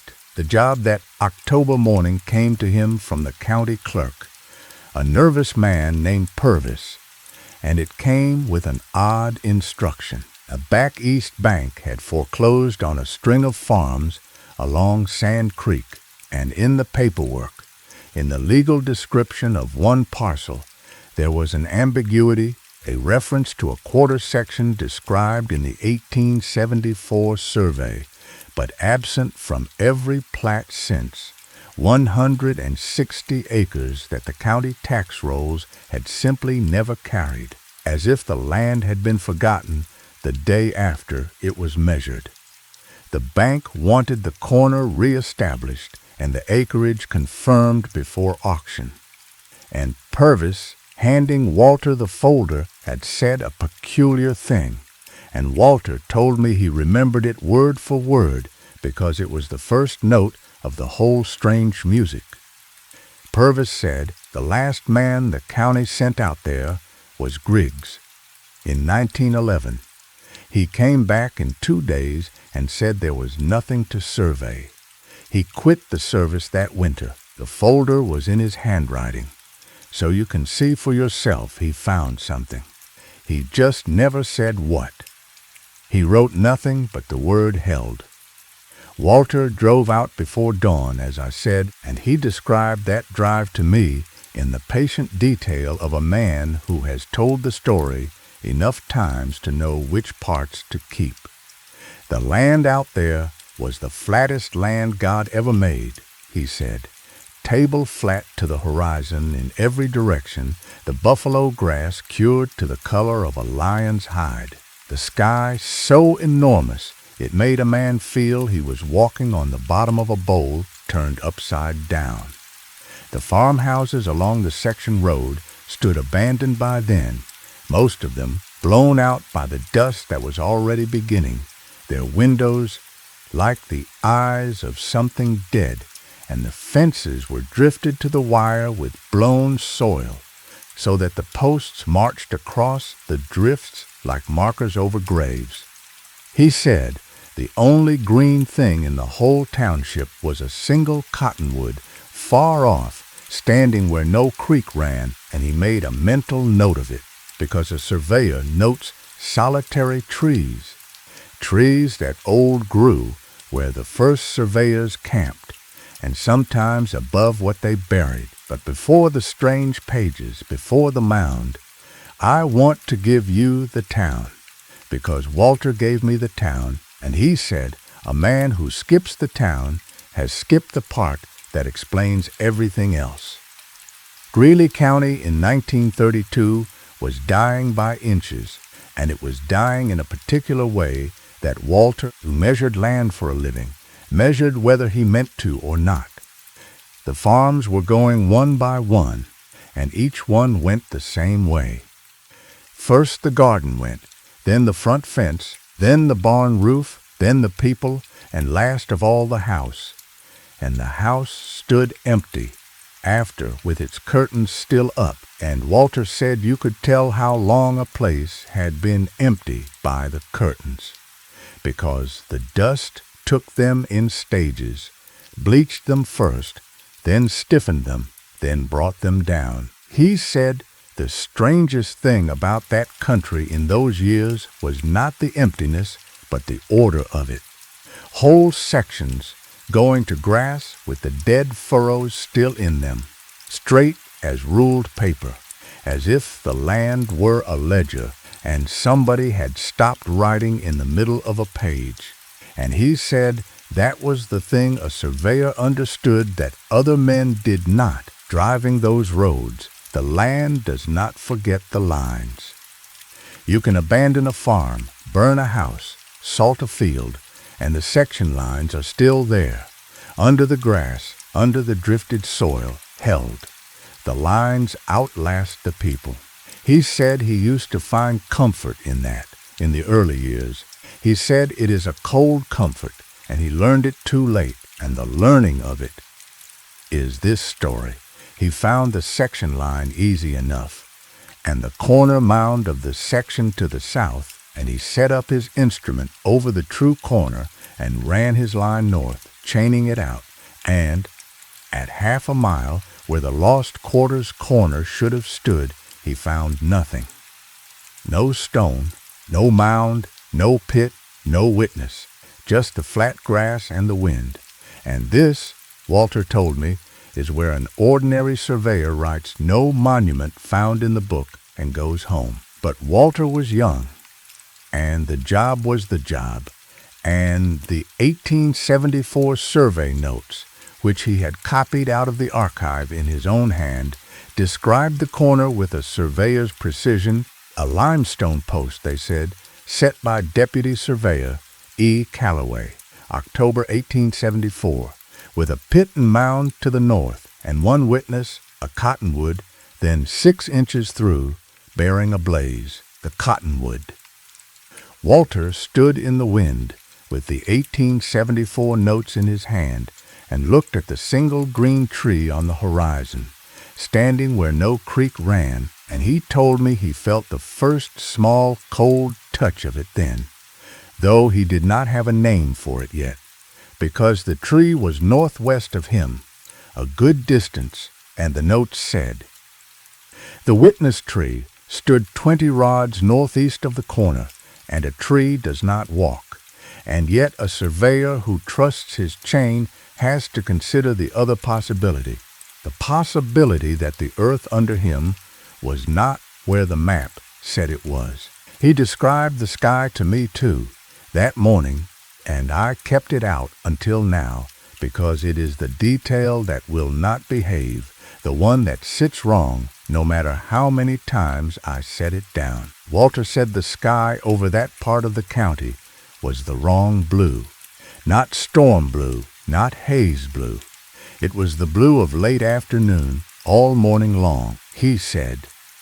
He stood on the section road at 7 in the morning with the sun plain in the east, and the light on the grass was the light of 5 in the evening, long and low and golden, and his shadow lay out in front of him 40 feet, a morning shadow going the wrong way for the hour. He set up his instrument over the south corner, and he took his sun shot to check the line the way he always did, and the sun was where his table said it would be, and the light on the ground said it was not. He said it was like being photographed. That was his word, and he said it 3 times in the telling. He said, "You know how it is in a studio portrait, friend, where the lamp is off to one side and the light is fixed and does not move with the day, and everything in the picture is lit from a direction that has nothing to do with any sun that ever shone." He said the whole township was lit like that, like a plate already exposed, like the light was a property of the land and not of the sky at all. And he said he thought of the phrase from the old surveys then, the one the first men used when the land would not hold a line. They wrote it in the notes, when a bearing refused to repeat, they wrote, "The ground lies strange here." And Walter said, standing on that road in the wrong-colored morning, he finally understood that it had never been a complaint. It had been a measurement. The ground was lying. The ground was a thing that could lie. And the first surveyors had known it, and had written it down in the only language they had, and had gone home, and had never said so to their wives. He chained it anyway. That is the thing about Walter Odom that I have thought about for 60 years, the thing that made him the man this story could happen to. He trusted his instruments more than his unease. He measured 20 rods northeast from the corner point out into the grass, and at 20 rods the grass ended, just ended in a line so straight it could have been cut with his own chain, and beyond the line was ground, unlike anything in that county, black earth, soft, black as coffee grounds, and damp in a drought year, in the driest October in living memory, damp black earth in a perfect straight-edged swath running toward the cottonwood, and Walter stood at the edge of it with his chain in his hand. And the wind, he said, the wind that had blown steady all morning, did not blow on the black ground. The grass at his feet leaned and hissed. 3 feet ahead, nothing moved. The air over the black earth stood still as the air in a root cellar. He walked it. Of course he walked it. I have told you what manner of man he was. He said the ground took his boots like bread dough, gave half an inch and held, and the smell came up off it with every step. Wet earth, and something green and wrong, something like a stem snapped too early, and the cottonwood got bigger against the sky with that particular wrongness of things that grow too fast to be matched against your walking, so that he looked down at his compass after 5 minutes and found the needle drifting, not spinning, just drifting, lazy as a dandelion seed, north, wandering off around the dial like a dog that has lost the scent. The tree, when he reached it, was dead. Had been dead for decades, he judged, bark gone, wood silvered, and yet it had shone green from the section road. He had seen the green of it with his own eyes an hour before, and he stood in the still air under that dead tree and looked back the way he had come, and the grass sea was gone. In every direction the black earth ran to the horizon, and the horizon itself was wrong, too close, curved, the way the horizon curves on water. And Walter Odom, county surveyor, a man whose whole religion was that the earth holds still, stood under a dead tree in the middle of 160 unmapped acres and watched the horizon breathe. The blaze was on the tree. North side, chest height, cut in the silver wood, so old it had nearly healed over, and in the cut, preserved the way the heartwood of a cottonwood preserves things, somebody had carved. Not a surveyor's mark, not an X or a T or a section number, but a word in tall, thin letters, and the word was held.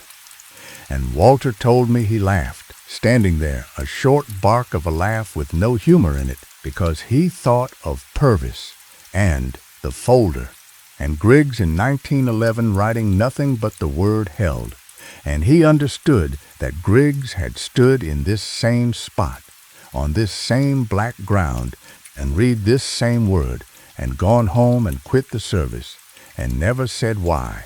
He might have left then. He said so himself many times. He might have walked back south on his own chain line and gotten in the truck and written no monument found and lived to be 90. But there was a mound. You will recall the 1874 notes, a pit and mound to the north of the corner. And north of the dead cottonwood, maybe 50 yards out on the black ground, there was a mound, grassless, symmetrical, the size and shape of a cellar roof, and surveyors are trained to a reflex so deep it might as well be written on the inside of the skull. The mound marks the corner. The corner is the law. The law must be witnessed. So Walter Odom walked to the mound, and the mound was not earth at all. It was sod, cut sodden courses, grass side down the way the first homesteaders built, and the courses had a pattern to them. And he was 3 circuits around the mound before he understood the pattern. And when he understood it, he told me, he sat down in the black dirt, right there, 31 years old, and put his face in his hands, because the pattern was a survey.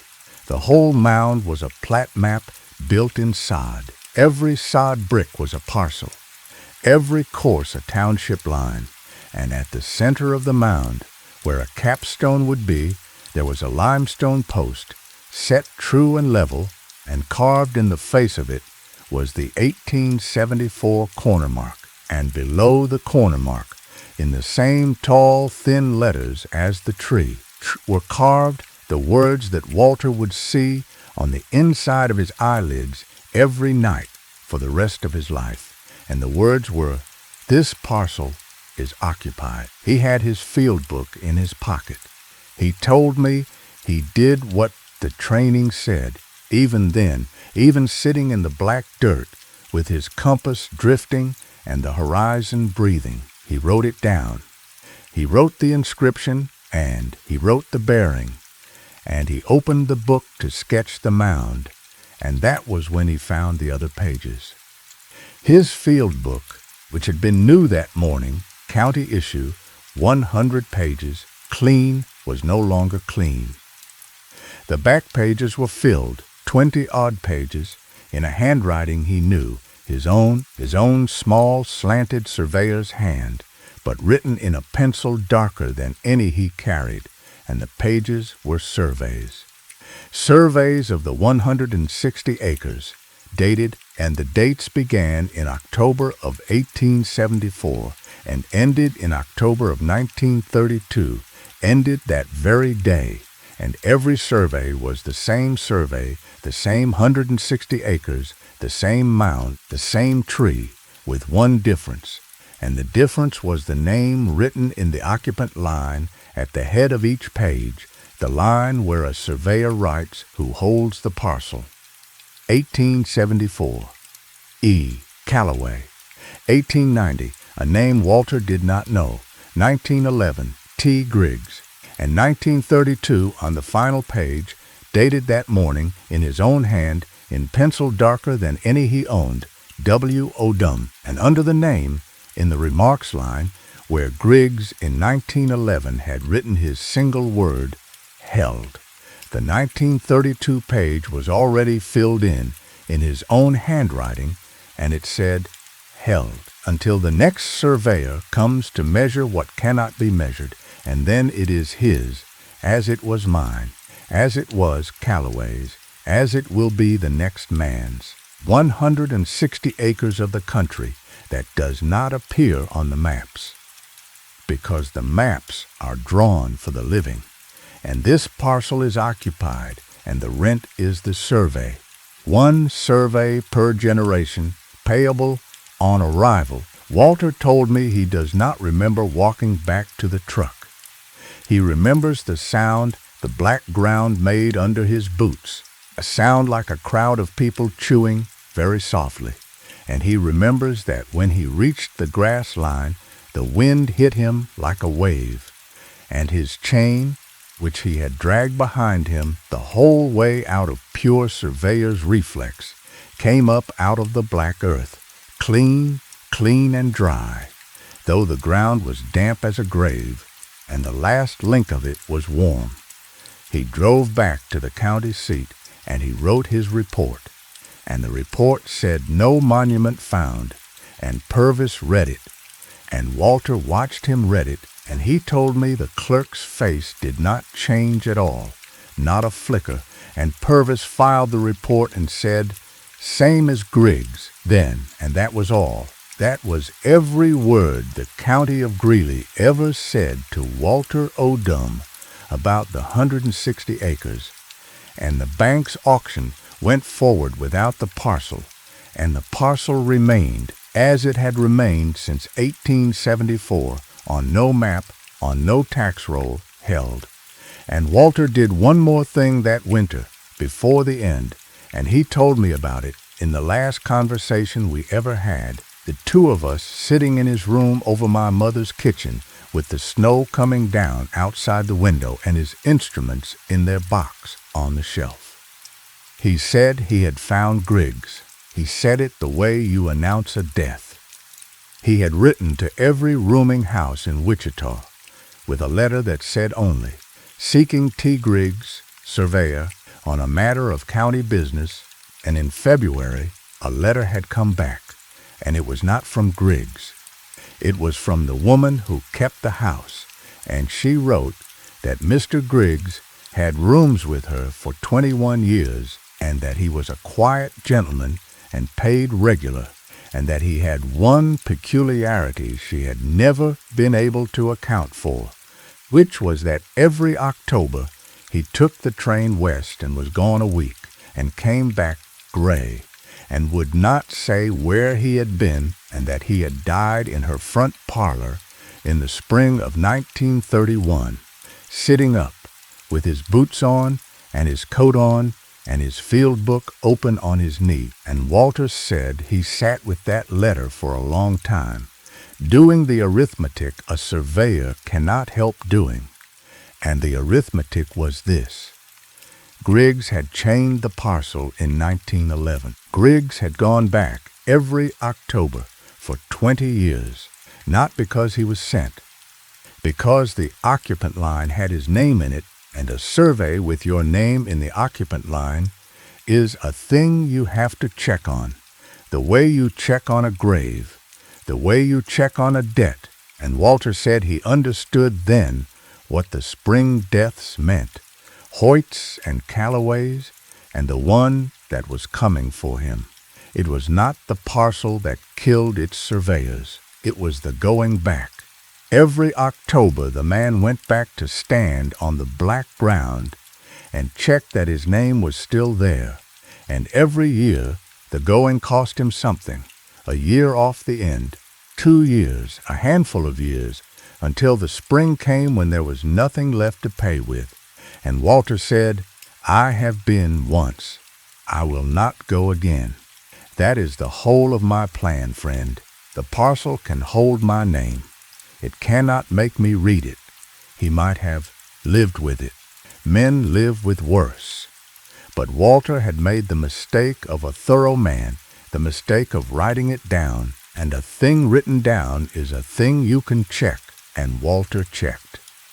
He spent that winter in the State Archive, going over the Callaway surveys of 1874, and he found the 160 acres, found the original notes in Callaway's own hand, and the notes were ordinary, professional, dull, until the last page, and the last page of Callaway's field book was a letter addressed to no one. And Walter read me that letter once, from memory, in a voice like dirt settling, and I wrote it down that same night, and I have it still. It said, "I have surveyed this parcel, and I have understood it. The land here does not lie flat because it is flat. It lies flat because it is held down. Every survey is a promise, and this parcel is the place the promise is kept. I have written my name in the occupant line because a survey must have an occupant, and the occupant must be a surveyor, one in each generation, and I name my successor the next man who chains this ground and reads this and understands. He will think he chose to come. The parcel chooses. It has been choosing since before the lines were run, and the lines were run to give it something to hold.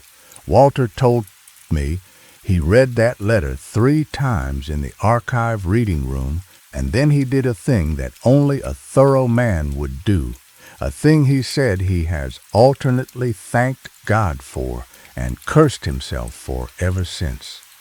He went looking for the other names.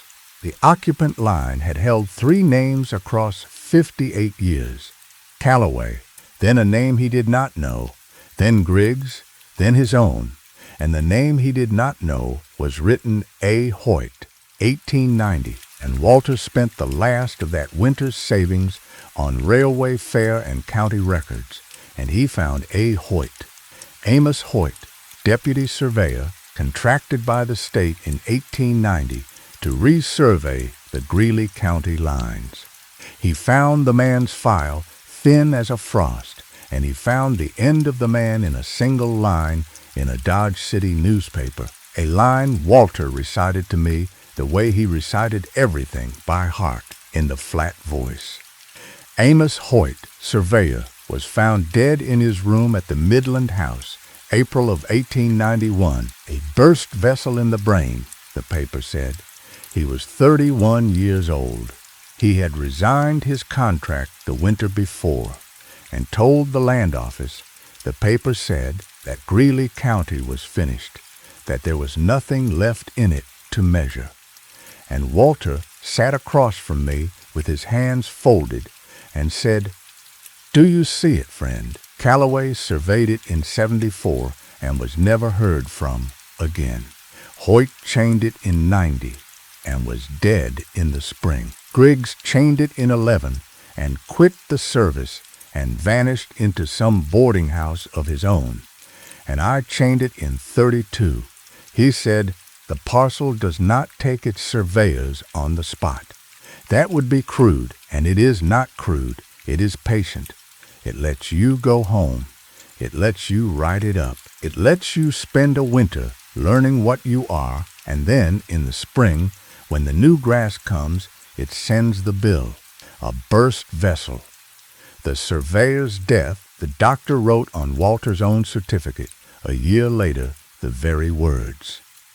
I have seen the certificate, friend. I told you I kept his papers.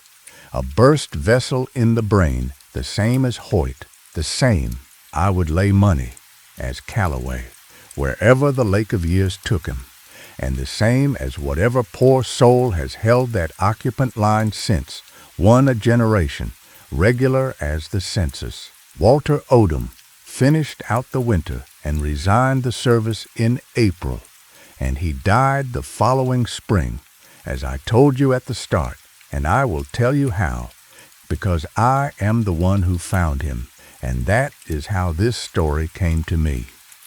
He had rented a room in my mother's boarding house in Topeka, and he had grown strange over the winter, gentle but strange, a man who polished his instruments every night and laid them in their box like a man laying a body in a coffin. And he had taken to asking me, I was a boy of 16, he had taken to asking me what day of the month it was, every evening, the same question. And when I would say, it's the 3rd of April, Mr. Odom, he would nod and say, good, good, then it is still out there waiting. The 4th of April came, a Tuesday, and he did not come down to breakfast, and I was sent up, and Walter Odom was at his desk, dead, the doctor said, a burst vessel in the brain, dead with his boots on, and his coat on, and his field book open on the desk in front of him, open to the last page, and the last page was a fresh survey, in his own hand, dated the 4th of April, 1933, of 160 acres in Greeley County, and in the occupant line he had written no name at all. The line was blank, and under it, in the remarks, in pencil so dark it shone, he had written, it has been a year. Someone will chain it this October. Someone always chains it in October. I have kept the book so the next man knows the terms. If you are reading this, friend, and you hold a chain, put it down. Let the parcel go unsurveyed. It is the only corner in Kansas that was ever true, and it is true because it is occupied, and it is occupied because we keep sending men to measure it. I drove out of there, as I said, and I did not stop, and I have told myself for 60 years that there was nothing I could have done, that you cannot flag down a man for carrying a chain, that the parcel would only have taken me for interfering, an old man raving on a section road about occupied ground. And most days I believe it, but I will tell you the thing I have never said aloud until this fireside tonight. And then we will let this story rest in truth. When I got home that evening in 1957, I took Walter's field book off the shelf the way I did some evenings to keep the man company, and the book fell open, the way old books do, to the page most handled, and it was the last page. The survey dated the 4th of April, 1933, the one with the blank occupant line. The line was not blank anymore. In pencil darker than any I own, in Walter Odom's own small slanted hand, there was a name written in the occupant line of a survey 24 years filed away on my shelf. And the name was mine. My name, friend, written in a dead man's hand, in a dead man's book, dated a quarter century gone. And below it, in the remarks, in that same dark pencil, the boy kept the book. The book is the chain. Whoever keeps the book holds the line. Burn it before October, or chain it yourself. Those are the terms. They have always been the terms. I did not burn it. God help me, I could not burn a man's last work. And so every October, when the wind goes still at the back of my place, still as the air in a root cellar, take the book down and I open it to the last page. And I check that the name in the occupant line is still mine, and not somebody new, somebody younger, some young man with a chain on a section road somewhere who thinks he chose to stop. It has been mine for 60 years. I have held the line the only way I knew how, by holding the book and keeping the light, and never, never chaining that ground. And when I am gone, friend, the book will need a keeper. That is why I am telling you. Somebody has to know the terms. Somebody always has to know the terms. The county took his instruments for the fees owed. I kept the field book. I have kept it 60 years, and I have never once set foot in Greeley County, though my work took me all over that state in my surveying years. And I will tell you the last thing now, the thing I have never told a soul, and then we will let this story rest. In the fall of 1957, 25 years after Walter, I drove the section line road past Sand Creek on my way to a job, just driving through, telling myself the map in my head was superstition, and I slowed the truck, out of nothing but old respect, at the place the lost quarter should have been. There was a cottonwood. You understand me, friend.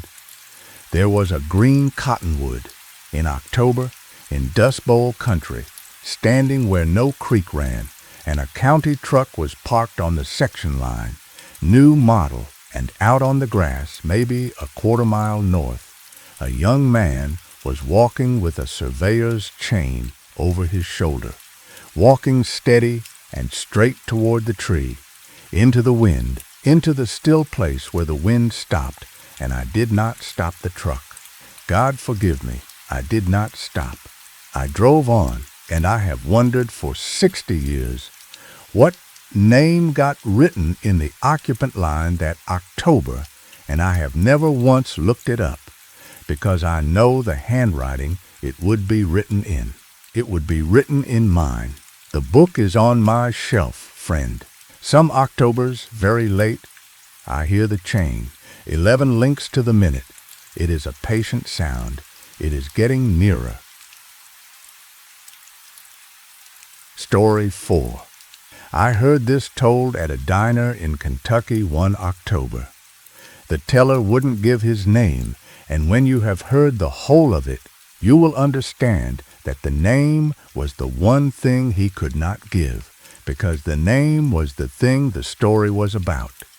He was a big man, going soft the way truckers go soft, somewhere north of 50, with a denim jacket and a wedding band worn smooth as a washer, and he bought a slice of pie he never touched, and he told it staring at the pie the whole time, as if the story was written on it.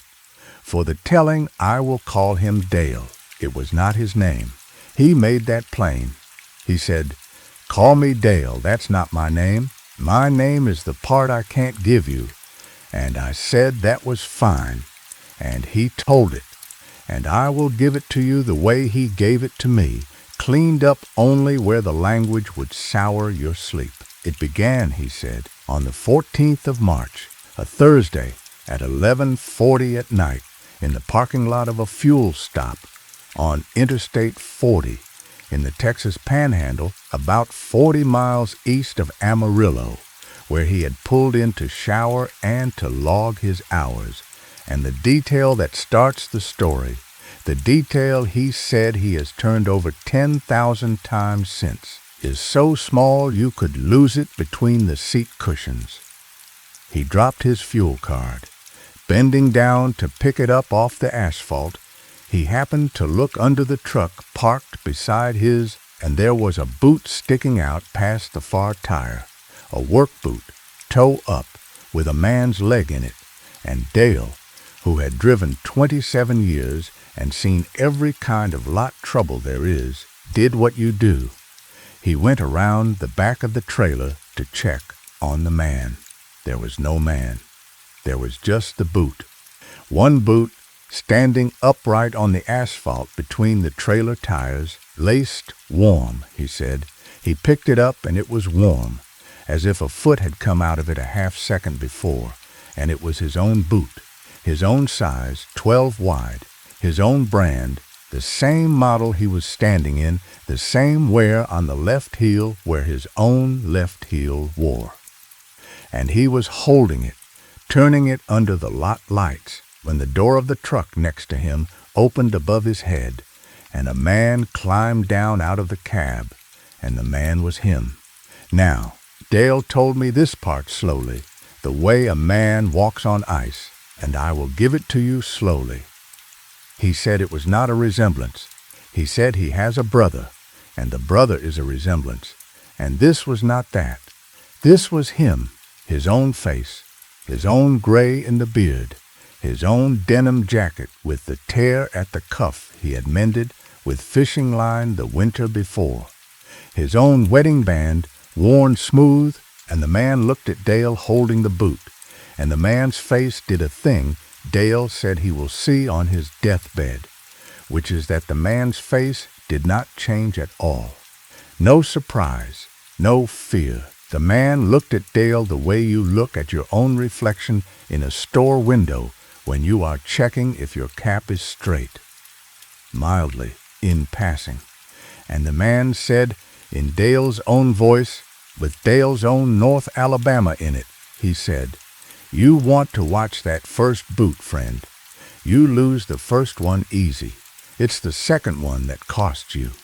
And he smiled, and he had Dale's own teeth, the chipped one, the one Dale got from a steering wheel in 1998, and he walked off across the lot toward the fuel stop, easy as you please. One boot on and one boot off. Dale saw it plain in the lot lights.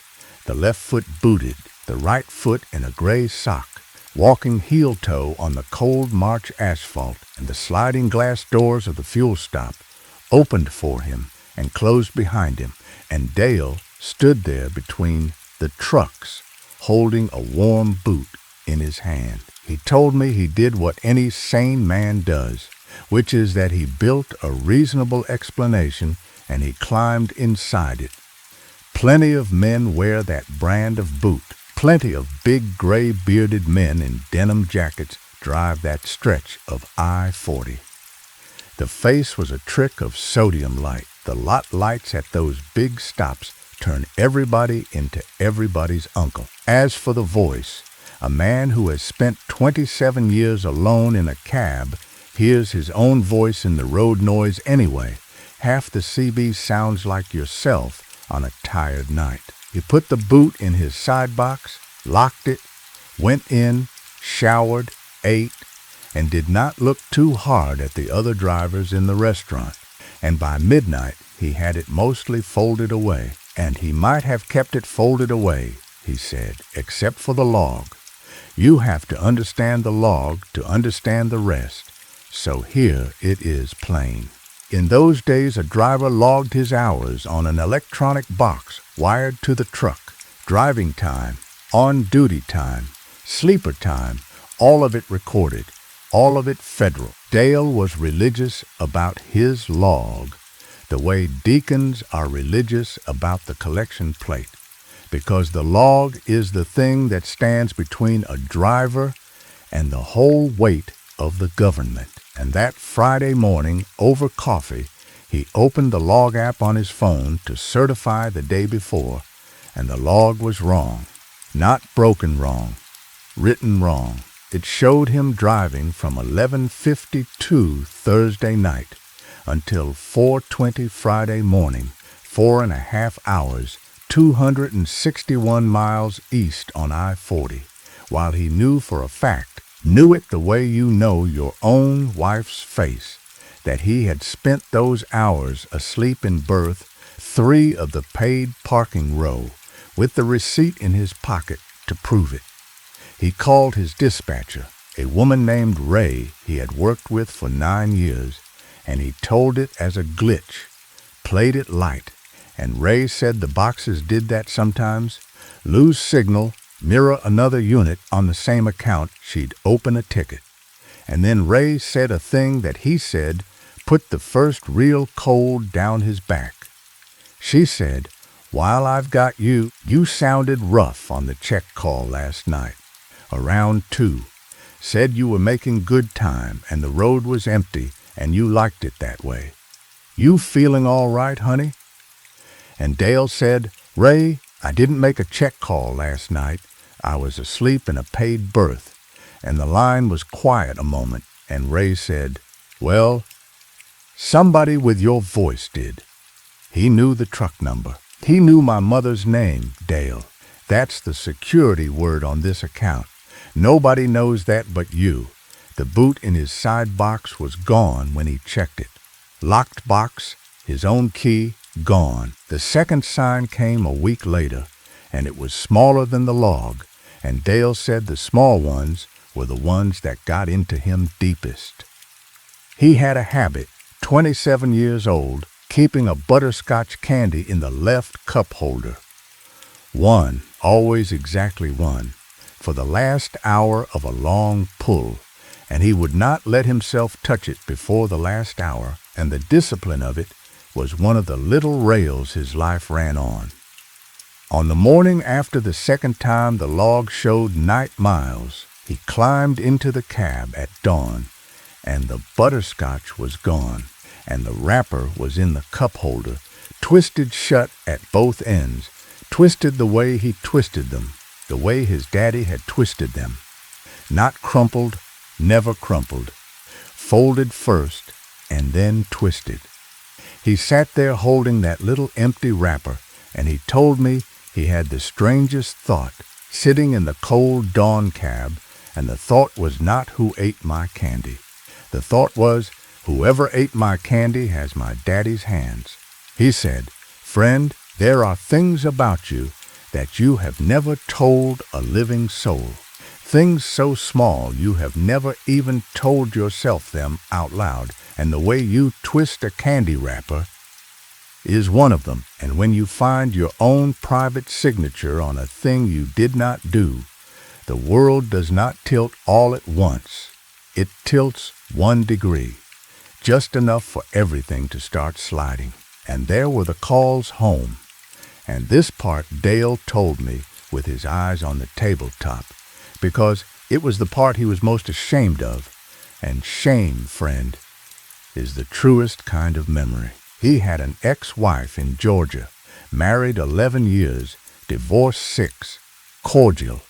The way divorced people are cordial when the love went out of the thing gently instead of in a crash. He called her every Sunday, regular as church, and had for years.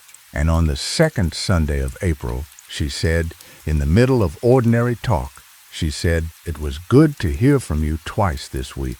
And Dale said, "I only called the once Sunday, same as always." And she was quiet a moment, and she said, "Dale, you called me Thursday night late. We talked for 20 minutes.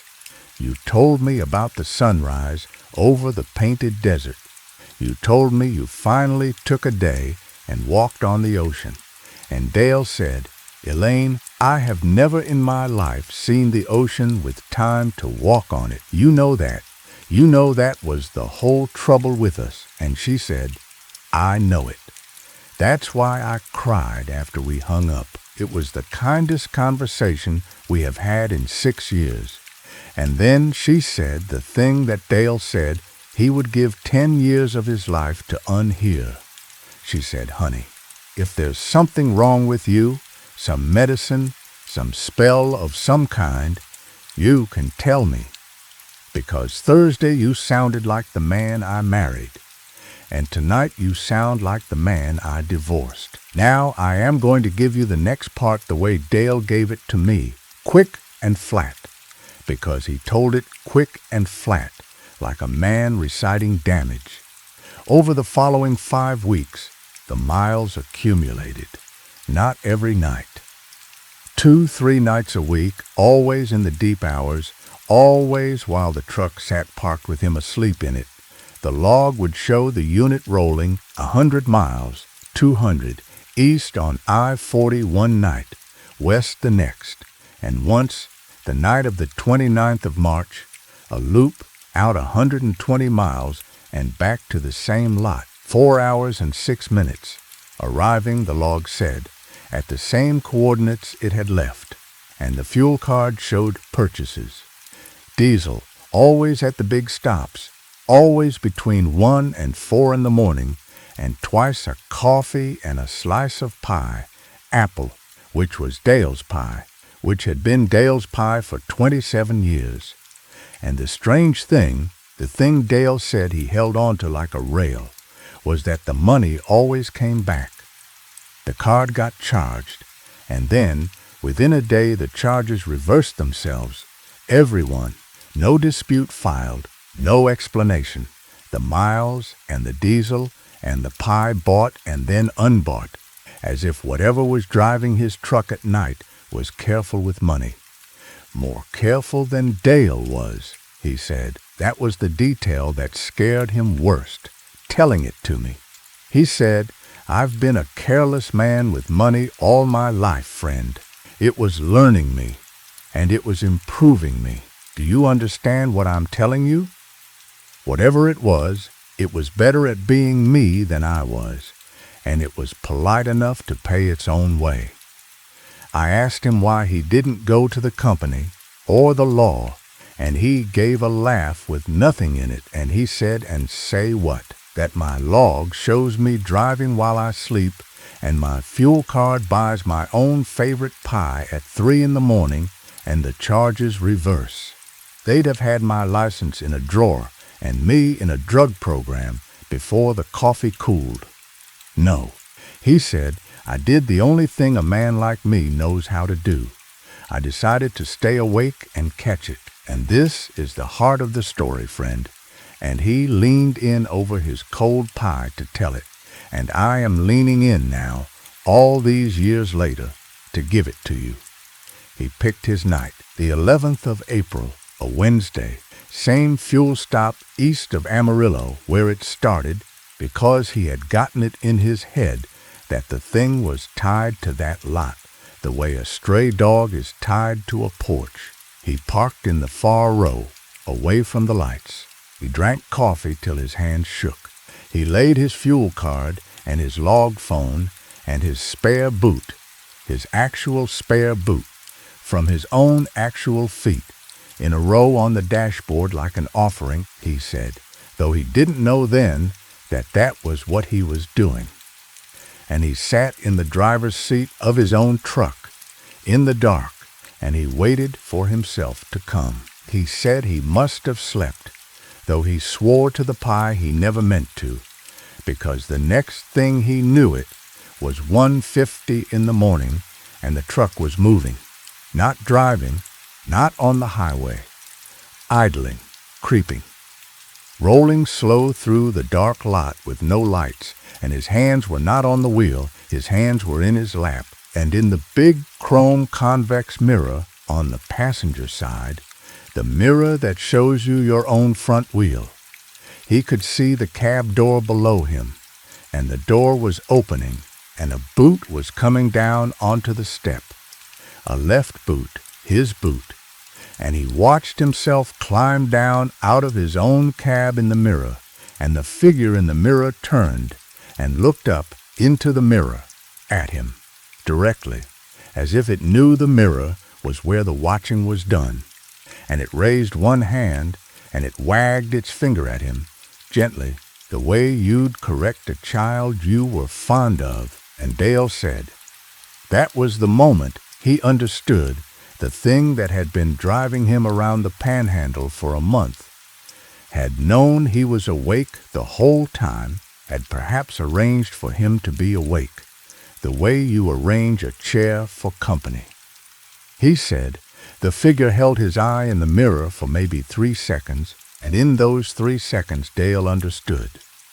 All at once, the way a man understands a thing in a dream, that he had it backwards. He had spent a month believing something was learning to be him, sitting in that cab at 1:50 in the morning, watching his own face wag its own finger at him. He understood that the arrangement was older than that, and kinder than that, and worse than that. It was not learning to be him. It was rehearsing to replace him, and the rehearsal was nearly over, and the wagging finger was not a warning. It was a correction. It was the look a man gives the old coat on the hook when he comes in wearing the new one. He got out of that truck. He said he does not remember deciding to. His body simply voted, and he was on the asphalt in his sock feet, and the lot was empty in every direction, 200 yards of painted lines, and sodium light and sleeping trucks, and his own truck stood idling with the door open, and the figure was nowhere, gone the way a candle goes, and on the driver's seat, arranged in a row the way he had arranged his offering on the dash, were 3 things: his fuel card, his log phone, and a boot. One boot left, his size, his brand, worn at the left heel where his own left heel wore. Warm, I asked him, there in the diner, the question a man asks when he is trying to keep the conversation on the sensible side of the fire. I said, Dale, did you ever once see the truck move? With your own eyes, did you ever see it go? And he was quiet a while, turning his coffee cup, and he said, no, never once saw it roll in or roll out. I'd wake, and it would be sitting exactly where I left it, same slot, cool hood, warm engine. He said that was the detail that finally wore him down, the engine.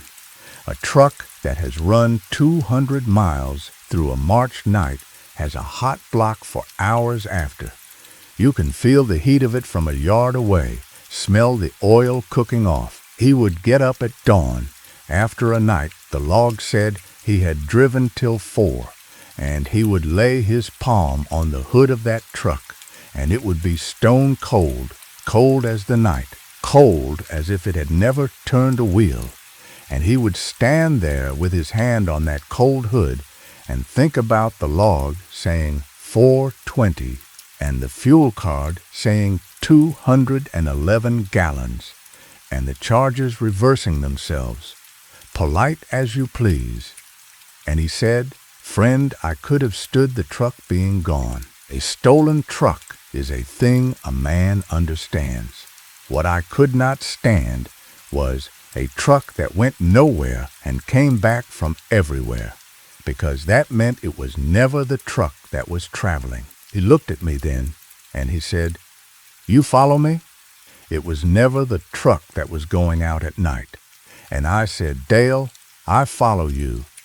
And I wished with all my heart that I didn't. And the phone, The log phone was open, lit, on the seat beside the boot, and it showed the certified log for the day, for the 11th of April, and the log said he had been off duty, asleep since 6 that evening.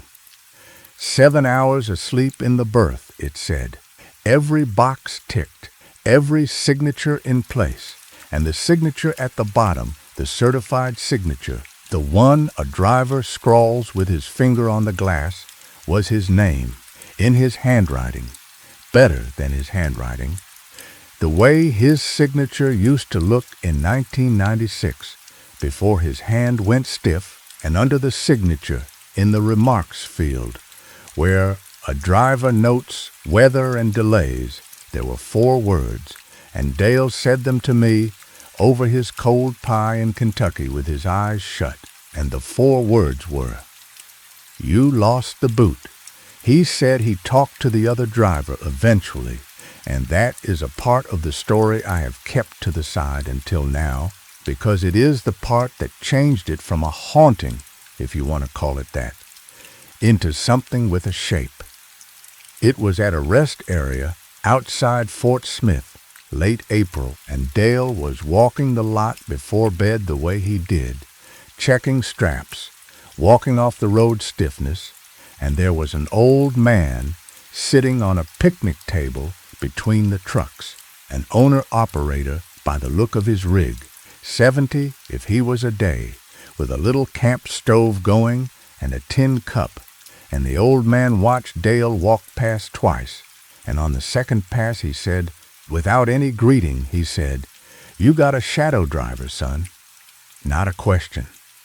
Dale said, he stopped dead, and the old man poured a second tin cup of coffee like he had been expecting him, and Dale sat down, and the old man told him a thing he said he had been waiting 40 years to tell somebody who would know what it meant.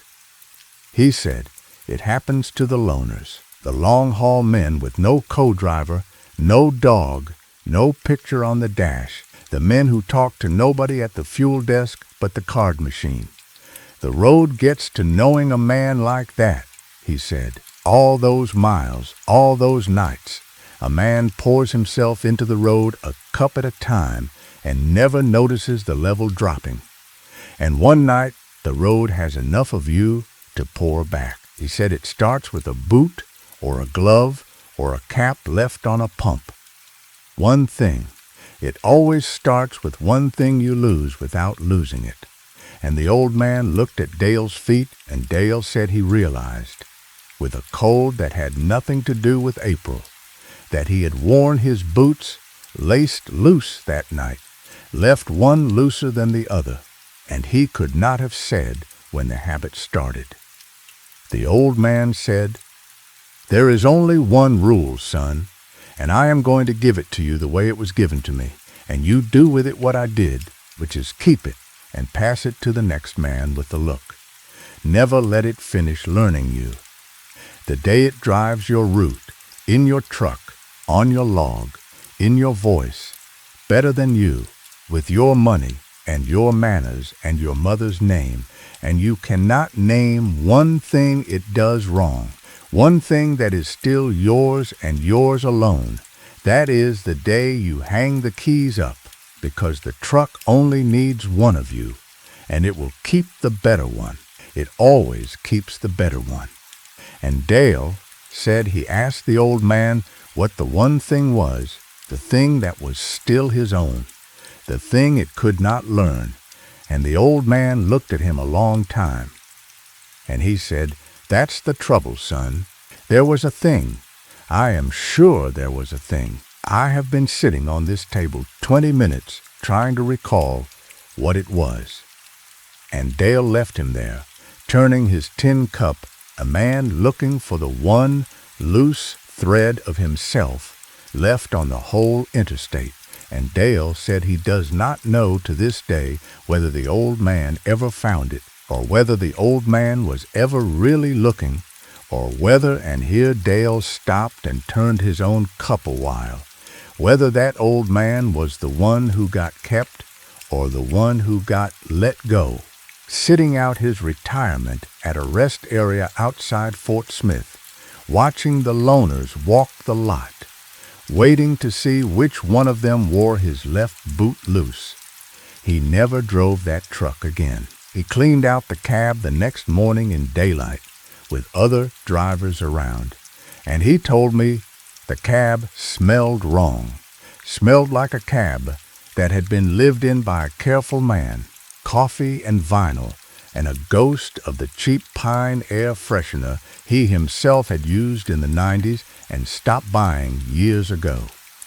He turned in his keys, told the company his nerves had gone, which was true enough, and he took a job driving a yard dog at a distribution warehouse in Georgia, shunting trailers 50 yards at a time, never sleeping within sight of a highway. And he told himself for a while that it was over. There was one more witness, and I have held him back because Dale held him back, saved him for last, the way a man saves the worst photograph for the bottom of the stack. His name was not given to me, so I will call him what Dale called him, which was the Scale Man, at a way station west of Oklahoma City. In the small hours of a night in late March, the Scale Man on duty had waved Dale through with the green, and then, as Dale rolled past the window, slow, the man had leaned out and flagged him down, and he had done it, Dale said, in a particular way, not the angry way, not the clipboard way, but careful, like a man stopping a friend from stepping off a curb. And Dale set the brake, and the Scale Man came out into the cold and stood at the door and looked up at him a long moment. And he said, "Driver, how long you been out tonight?" And Dale said, "Came on duty at 11, out of the Amarillo stop." And the Scale Man nodded, slow, and he said, "That's what I thought. You were through here at 2:10, eastbound. Waved you through myself." And Dale said, "Friend, I have been asleep in a paid berth in Amarillo since 10. I have the receipt in my pocket." And the Scale Man looked at him, and Dale said the man's face did a thing he had seen once before in his life, on his own face, in the lot lights, which is that it did not change at all. The Scale Man said, "Driver, I have worked this window 19 years. I know a truck, and I know a face in a window at 2 in the morning." He said, "It was your truck. It was your face." He said, "You waved back, same as always." And then the Scale Man did the thing Dale came around to telling me at the very end of the story, with the rain starting up outside the diner and his pie long cold. He said the Scale Man leaned in close to the window and lowered his voice and said, "I didn't think nothing of it till I checked the tape, driver. We keep the tape, and on the tape, at 210 eastbound lane, there is nobody in the cab. The truck comes through, lit up like Christmas, and the window is empty, and the hand that waves at me on the tape comes from outside the window, from down along the side of the cab, like the driver is hanging off the door, riding the outside, and the hand is wearing your glove, driver, the left one." And the Scale Man straightened up and stepped back off the step and said, "I don't want to see that tape again, and you don't either. And I am going to go back inside and lose it, and you are going to drive on. And if I were you, I would not sleep in that truck anymore, because whatever rode you through here at 210 was not inside the cab, friend. It was holding on. The warehouse job in Georgia," he said, "was its own kind of penance, and I will give you a piece of it because it belongs in the record. A yard dog driver never leaves the fence. You shunt trailers from the dock doors to the rows and back, 50 yards at a time, in a day cab with no sleeper, and you clock out and you drive home in your own car, and you sleep in your own bed." And Dale said the work was dull as dishwater, and he loved it like a mother. but the warehouse sat off the interstate, and the yard ran along the frontage, and from the high seat of the yard truck, in the gap between the trailers, you could see the big road. And he said there came to be a thing he did at the end of every shift, in the last hour when the light went long. He would stop the yard dog in the gap, and he would watch the trucks go by. He was not looking for his old truck. He had sold that truck, sold it cheap to a man out of Birmingham, cash, no questions answered on either side. He was looking, he said, for the gap in the traffic. Because here is the thing about watching a highway from a fixed place when you have spent your whole life on the other side of the windshield. You learn the rhythm of it, the packs and the spaces.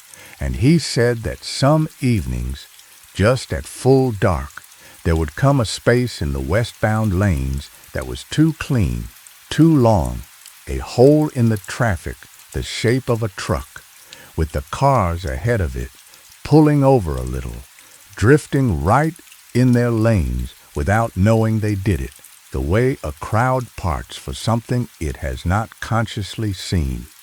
And he said he never once saw anything in the gap, but he said every time it passed, every single time, the yard radio would fill with a second of static, and the motion lights along the fence would come on, one after another, following the gap down the frontage, click, click, click, all the way to the west gate, and then go dark again in its wake. And he would sit in the yard dog with his hands folded on the wheel, and he would not wave. He said, "That is the discipline of it, friend. The old man at Fort Smith gave me the rule, and I keep it. It has my truck and my route and my name, and I let it have them, because the rule is the only thing I have that it does not. It can drive every mile of me. It cannot make me watch. It cannot make me wave. Some nights I feel it slow down, out there in the gap, hoping. I keep my eyes on the fence line, and I count the lights, and I do not wave, and the gap goes on west, into the dark, and the radio settles, and I clock out and go home to my own bed, and I sleep with my boots, both boots, on the floor beside it where I can see them. It was not over." That is the part he came to the diner to say, and he said it to me because I was an old man and a stranger, and because, he said, I had the look of somebody who had carried a few. About a year after Amarillo, the letters started coming to his ex-wife's address, forwarded in envelopes with no return, and the letters were in his own handwriting, and they were from the road, from the life, and they were, he said, the letters he had always meant to write and never had. They told her about the sunrise over the painted desert. They told her he had finally seen the ocean with time to walk on it. They apologized in his own words, in his own hand, better than he would have, for 27 years of birthdays spent in other states.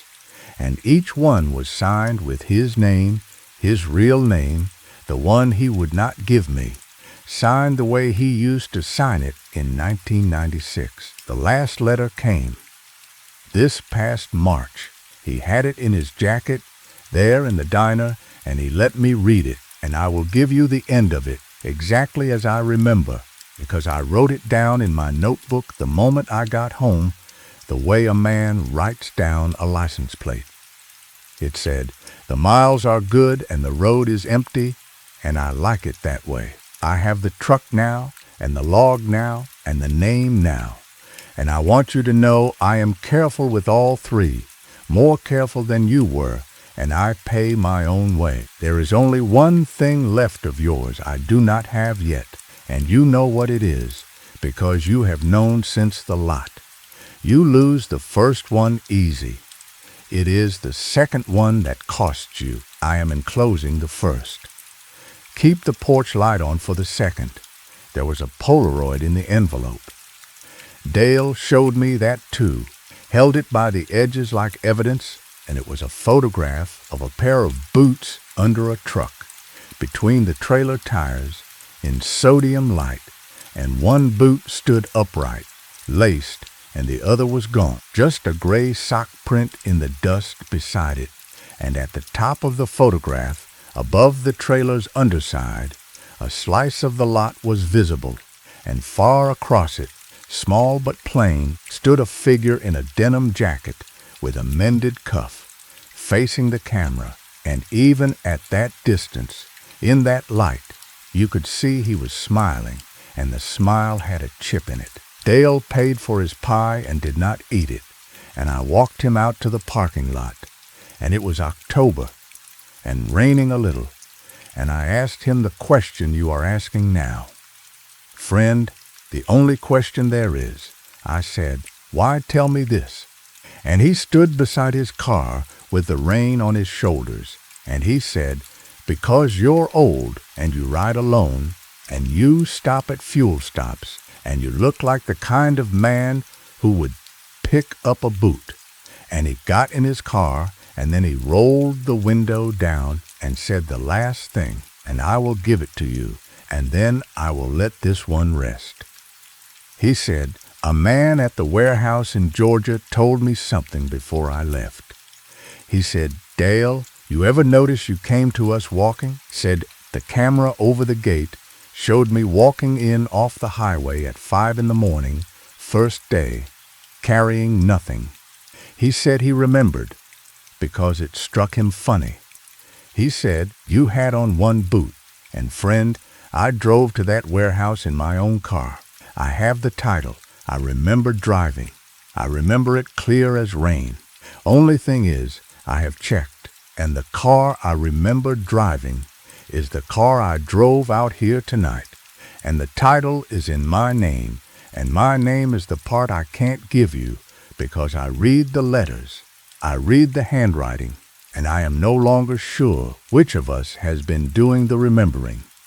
He drove off into the October rain, and I sat a while in my truck in that Kentucky lot, and when I finally went to pull out, I looked down the way you do to check the floorboard. One boot, right side. Warm, friend. It was warm. Story 5. This story sat in my journal for 40 years before I understood it. I am not sure I understand it now. But it is the last one for tonight, and it is the one I think about when the fire gets low. So let me tell it to you the way it happened to a man I never met. In a year before I was born, and you can decide for yourself what it was, the way I have been deciding for 4 decades. His name was Elias Crow, and on the evening of December the 21st, 1896, the longest night of that year, he was rowing a small skiff across 4 miles of open water on Lake Champlain in Vermont, in the dark, with a Christmas crate in the bow and a storm coming up behind him. And the reason a sane man was on that water on that night is the reason the whole story exists, which is that Elias Crow was the keeper of the Schuyler Island Light, and he had made a promise, and lighthouse keepers of that era kept their promises the way the light kept its schedule, absolutely, or not at all. Elias was 44 years old that winter, and he had kept the Schuyler Light for 9 years, and before that he had been assistant keeper at 2 other stations. And I should tell you what manner of life that was, because the life explains the man, and the man explains what happened. A lighthouse keeper on the lake in those days lived by the book, and the book was the instructions to light keepers, a little government volume that governed every hour of his day. The lamp was lit at sunset, trimmed at midnight, refilled at 2, extinguished at dawn. The brass was polished daily, the lens cleaned with spirits of wine, the log kept in ink, and woe to the keeper whose log showed a gap. because the light was the only thing standing between the lake steamers and the rocks, and the lake in December took ships the way a frost takes apples. Elias had no family. Keepers were discouraged from family at the remote stations, and he had never much minded. He had the light, and the light had him, and for 9 years it had been, by every inspection, a marriage without a quarrel. The promise was this: his sister, his only kin, a widow named Patience living in Burlington, had written him in November to say that her boy, Elias's nephew, a lad of 11 named Thomas, had never once spent a Christmas with his uncle the keeper, and that this year, she was putting the boy on the steamer, and Thomas would arrive at the island landing on the afternoon of the 21st, and he would stay the week, and Elias was to meet the boat. And Elias had written back one line, and the line was in his logbook too, under the weather entry for the 21st, and I have seen the page myself, friend. It is in the Historical Society's collection, and it says, "Promised the boy Christmas. Will row to meet the mainland boat at 4. Wind northeast, rising. The storm came up faster than the almanac said it would, the way lake storms do, and by the time Elias stood on the mainland landing at 4 o'clock, the water between him and his island had gone the color of slate, and the steamer, when it came in out of the murk, did not put the boy ashore. The captain leaned from the deck and shouted down that he was not stopping, not in this, not for love or money, that he was running for Burlington Harbor before the lake stood up, and that he had the keeper's nephew aboard, safe and warm, and that the boy would spend Christmas with his mother after all, and that Elias should get off the open water and be thankful. And the captain told it later, told it to the inspector, told it under oath.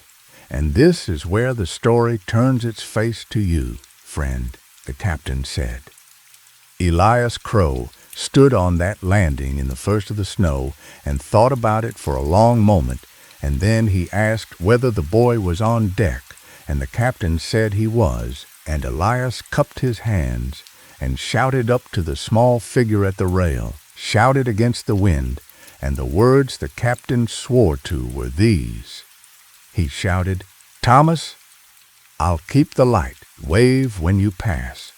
And the steamer put out into the lake, and the last the captain saw of Keeper Crow, he was shoving his skiff off the landing into 4 miles of rising black water, alone in December at nightfall, rowing for a light that by law and by promise had to be lit at sunset, storm or no storm. He made the island. That much is certain because the Schuyler light came on at sunset, right on the minute, and it burned all night through one of the worst blows of that decade. And the steamer, beating up the lake with little Thomas at the rail, passed the island at 9 that evening, and the boy waved, and the light burned, and the captain put in his report that Keeper Crow's light was the steadiest thing on the lake that night, the one fixed point in a world gone sideways, and every ship on the water that night said the same. The Schuyler light never missed. It never even flickered. 3 steamers and a lumber schooner credited that light with their lives in writing, and the logbook of the Schuyler station, when the inspector came out after the storm on the 23rd, was written up in Elias Crow's own hand, in ink neat as a nun's copybook, every entry, sunset lighting, midnight trim, 2 o'clock refill, dawn extinction, all through the storm, 3 nights of entries, ending with the morning of the 23rd, which said in his hand, weather clearing, boy safe in Burlington. Light kept, and the boat, friend, the skiff. The skiff came ashore at the landing on the mainland on the morning of the 22nd, stove in half full of ice, with one oar gone and Elias Crow's mittens frozen to the seat. The keeper himself was never found, not that winter, not in the spring when the ice went out, not ever. The lake kept him, and the inspector, a thorough man named Hale, climbed the tower on the 23rd and went through the station top to bottom, and he found the lamp room immaculate, the brass polished, the lens wiped, the oil measures filled against the coming night. And on the desk in the watchroom he found the log, written through that very morning, and beside the log he found a Christmas crate, the crate Elias had rowed across the mainland to fetch, and in the crate, wrapped in wool, was a carved wooden boat for an 11-year-old boy, and a tin of barley sugar, and a pair of mittens, child-sized, and a card, and the card said, in the keeper's hand for Thomas, "Keep to the lighted water."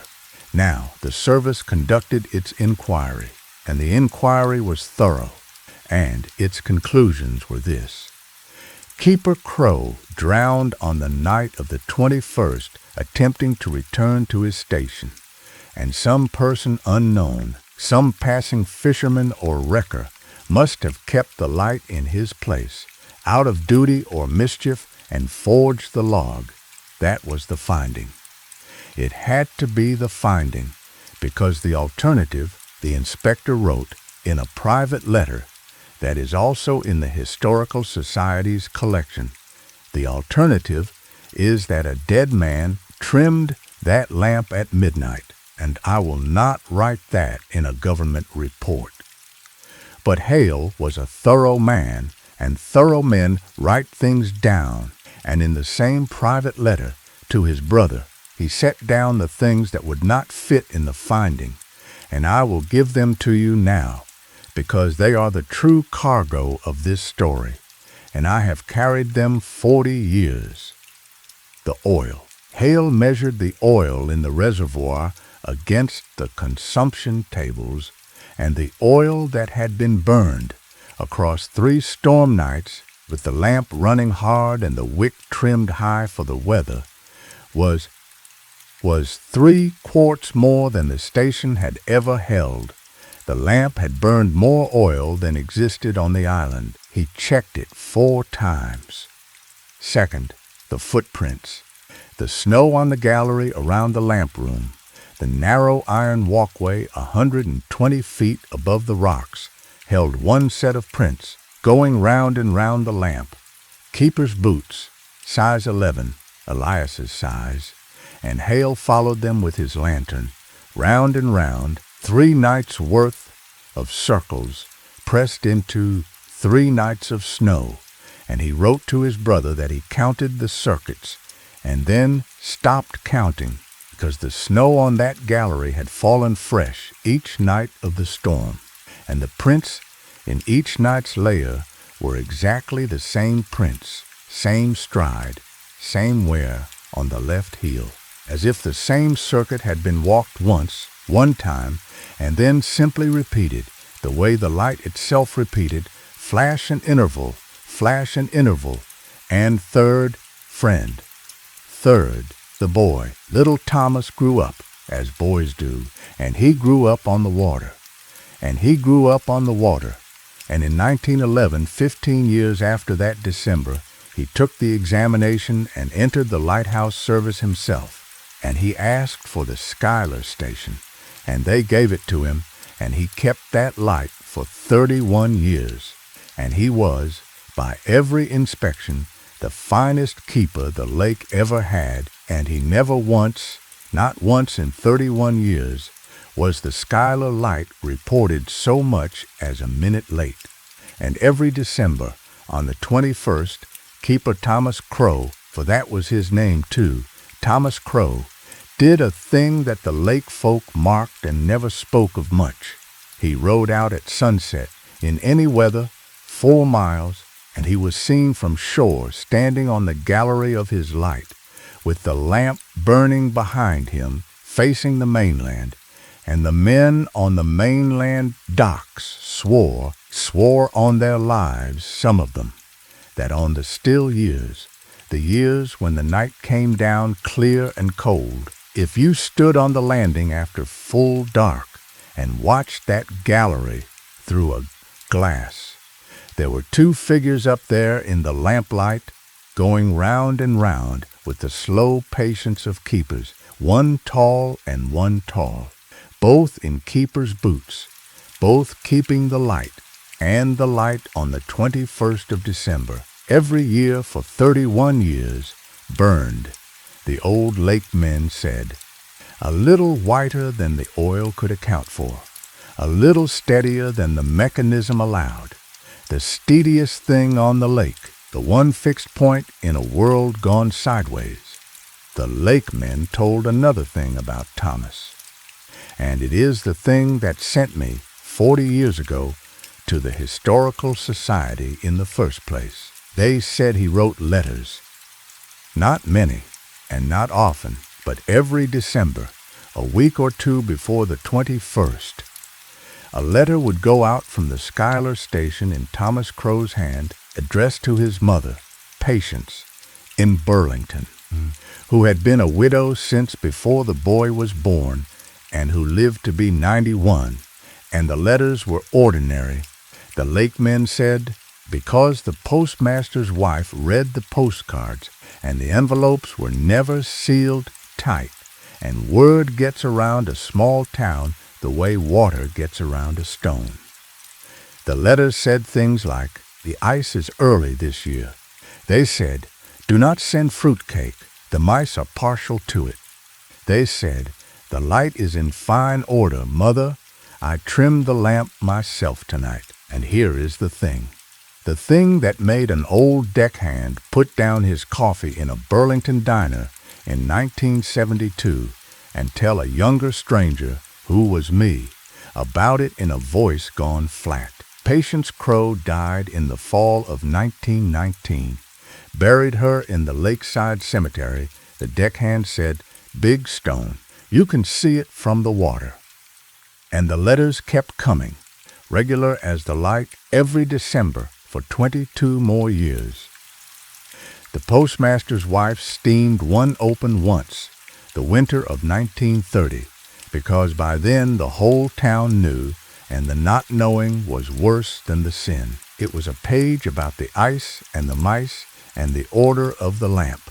It was signed, your son, Thomas, and at the bottom of the page, under the signature, in a different hand, an older hand, a hand that none of the living could place, and none of the old could stop themselves from placing, there was a single line, and the line said, the boy keeps a good light, Patience. I watch him from the gallery. You would be proud of how steady he holds. Thomas Crow died at his station in 1942 in his bed, peaceful, 56 years old, and the Schuyler light was automated the following spring, and there has been no keeper on that island since. The log books are in the Historical Society, all of them Elias's and Thomas's both, and I went there once, friend, 40 years ago, a younger man with a question I could not name, and I asked to see the December entries for 1896, and the librarian brought the box, and I read the storm nights in Elias's hand, sunset, midnight, 2 o'clock, dawn, and I turned the page to the morning of the 23rd, the last entry, weather clearing, boy safe in Burlington, light kept, and I sat there a long time in that quiet room because the handwriting was wrong. I had read 9 years of the man's log by then, 9 years of that hand, and I knew it the way you know your own mother's, and the last entry was not Elias Crow's hand. It was close.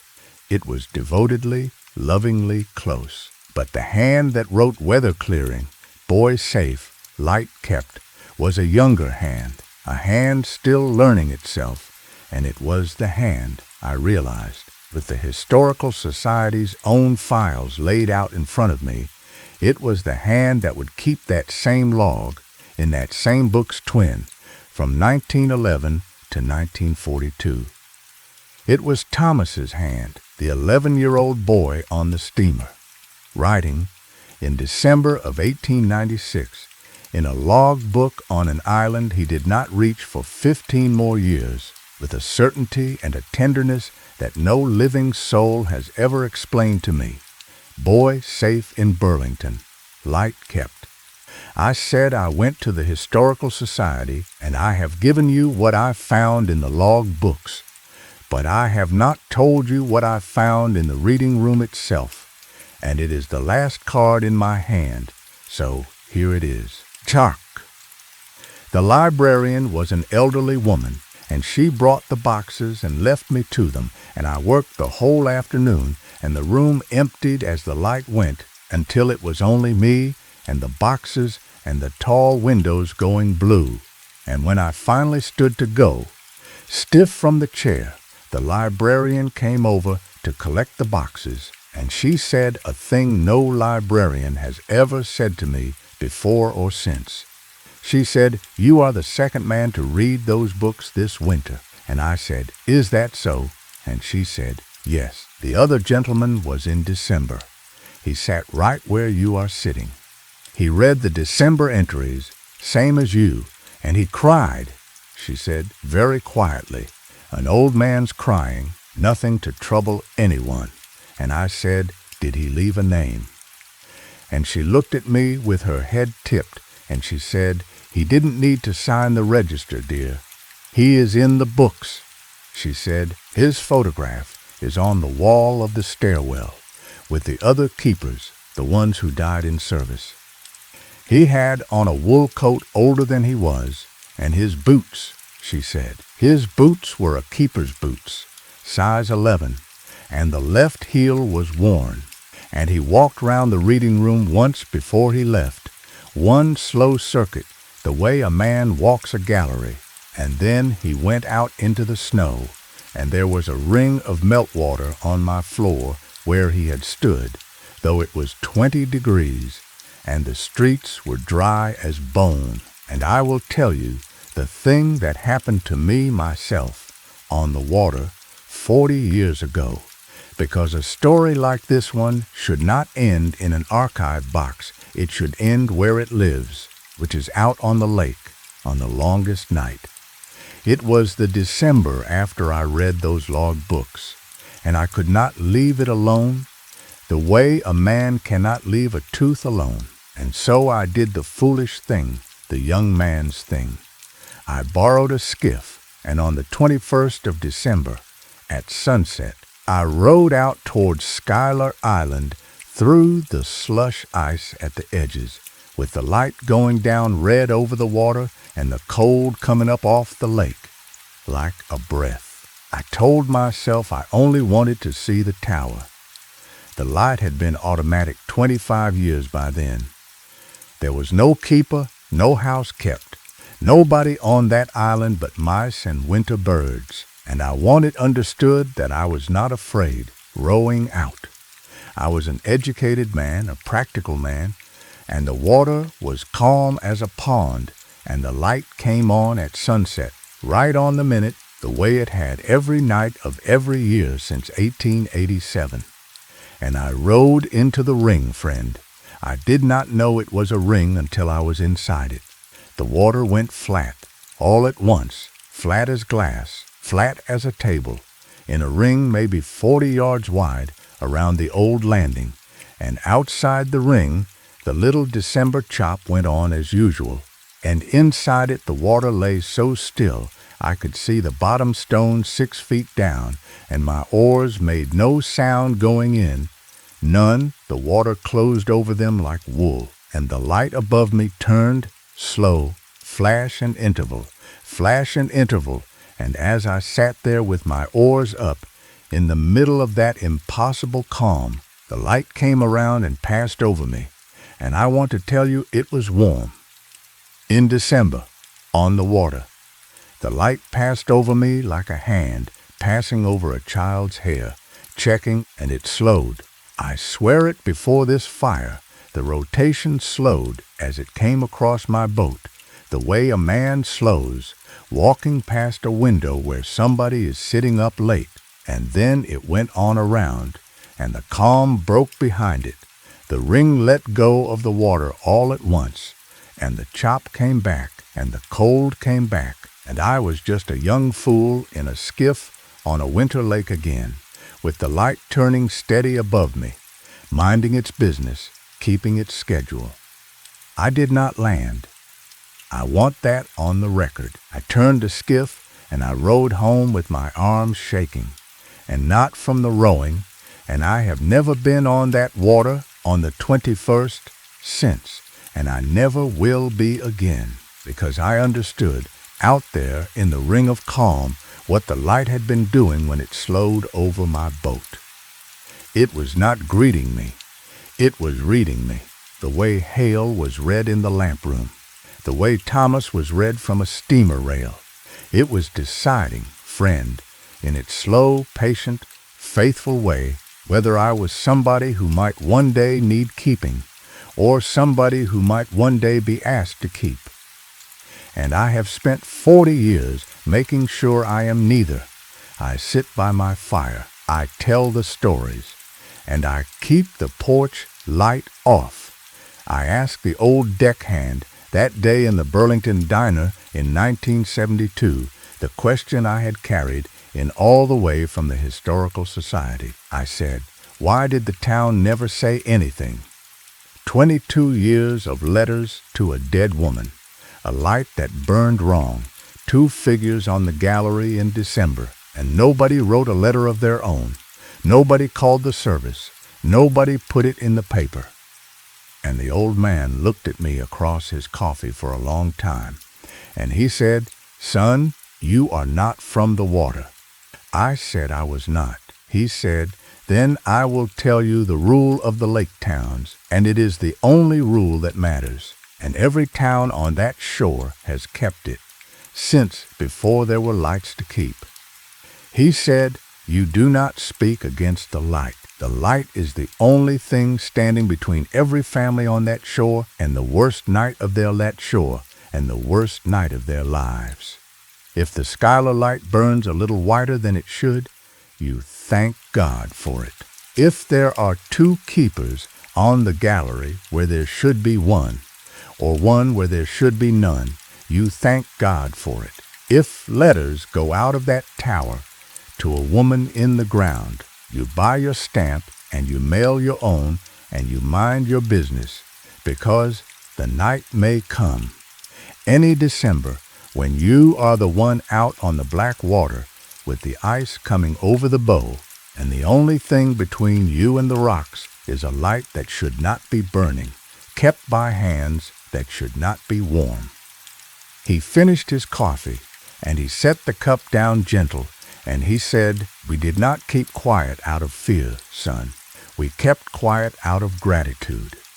There is a difference, and on the water, it is the only difference there is. And because I have given you Hale and the letters and the librarian, I will give you the last of the keeper's things, and then the box is empty, and the story is all yours." Among Thomas Crow's effects, when the station was cleared in 1943, the service found a drawer in the watchroom desk that had been nailed shut, and when they pried it, they found it full of Christmas cards. 54 of them, the service inventory says, 1 for every year, and the first is dated 1896, and the last is dated 1942, and every one of them is in the same hand, a child's hand that never ages, the letters round and careful, every card the same card, a painted wooden boat on painted water under a painted lamp, and every one of them signed the same way, with no name, only the words, "From the boy on the steamer." And inside each card, under the painted lamp, in that same round, careful hand, the same sentence 54 times, the light was kept. The man from the service who inventoried that drawer wrote a note on the form, and the note is in the file. I have seen it with my own eyes. It says, "Cards appear unused." No postmarks, no stamps. It is not known how any of them were sent, or from where or by whom they were delivered. As the island landing has had no winter mail service since the light was manned, and the drawer, the inventory states, was nailed shut from the inside of the desk, I do not know what it means. I told you at the start I have been deciding for 40 years, and I will tell you where I have landed, and then the fire and I are both done for the night.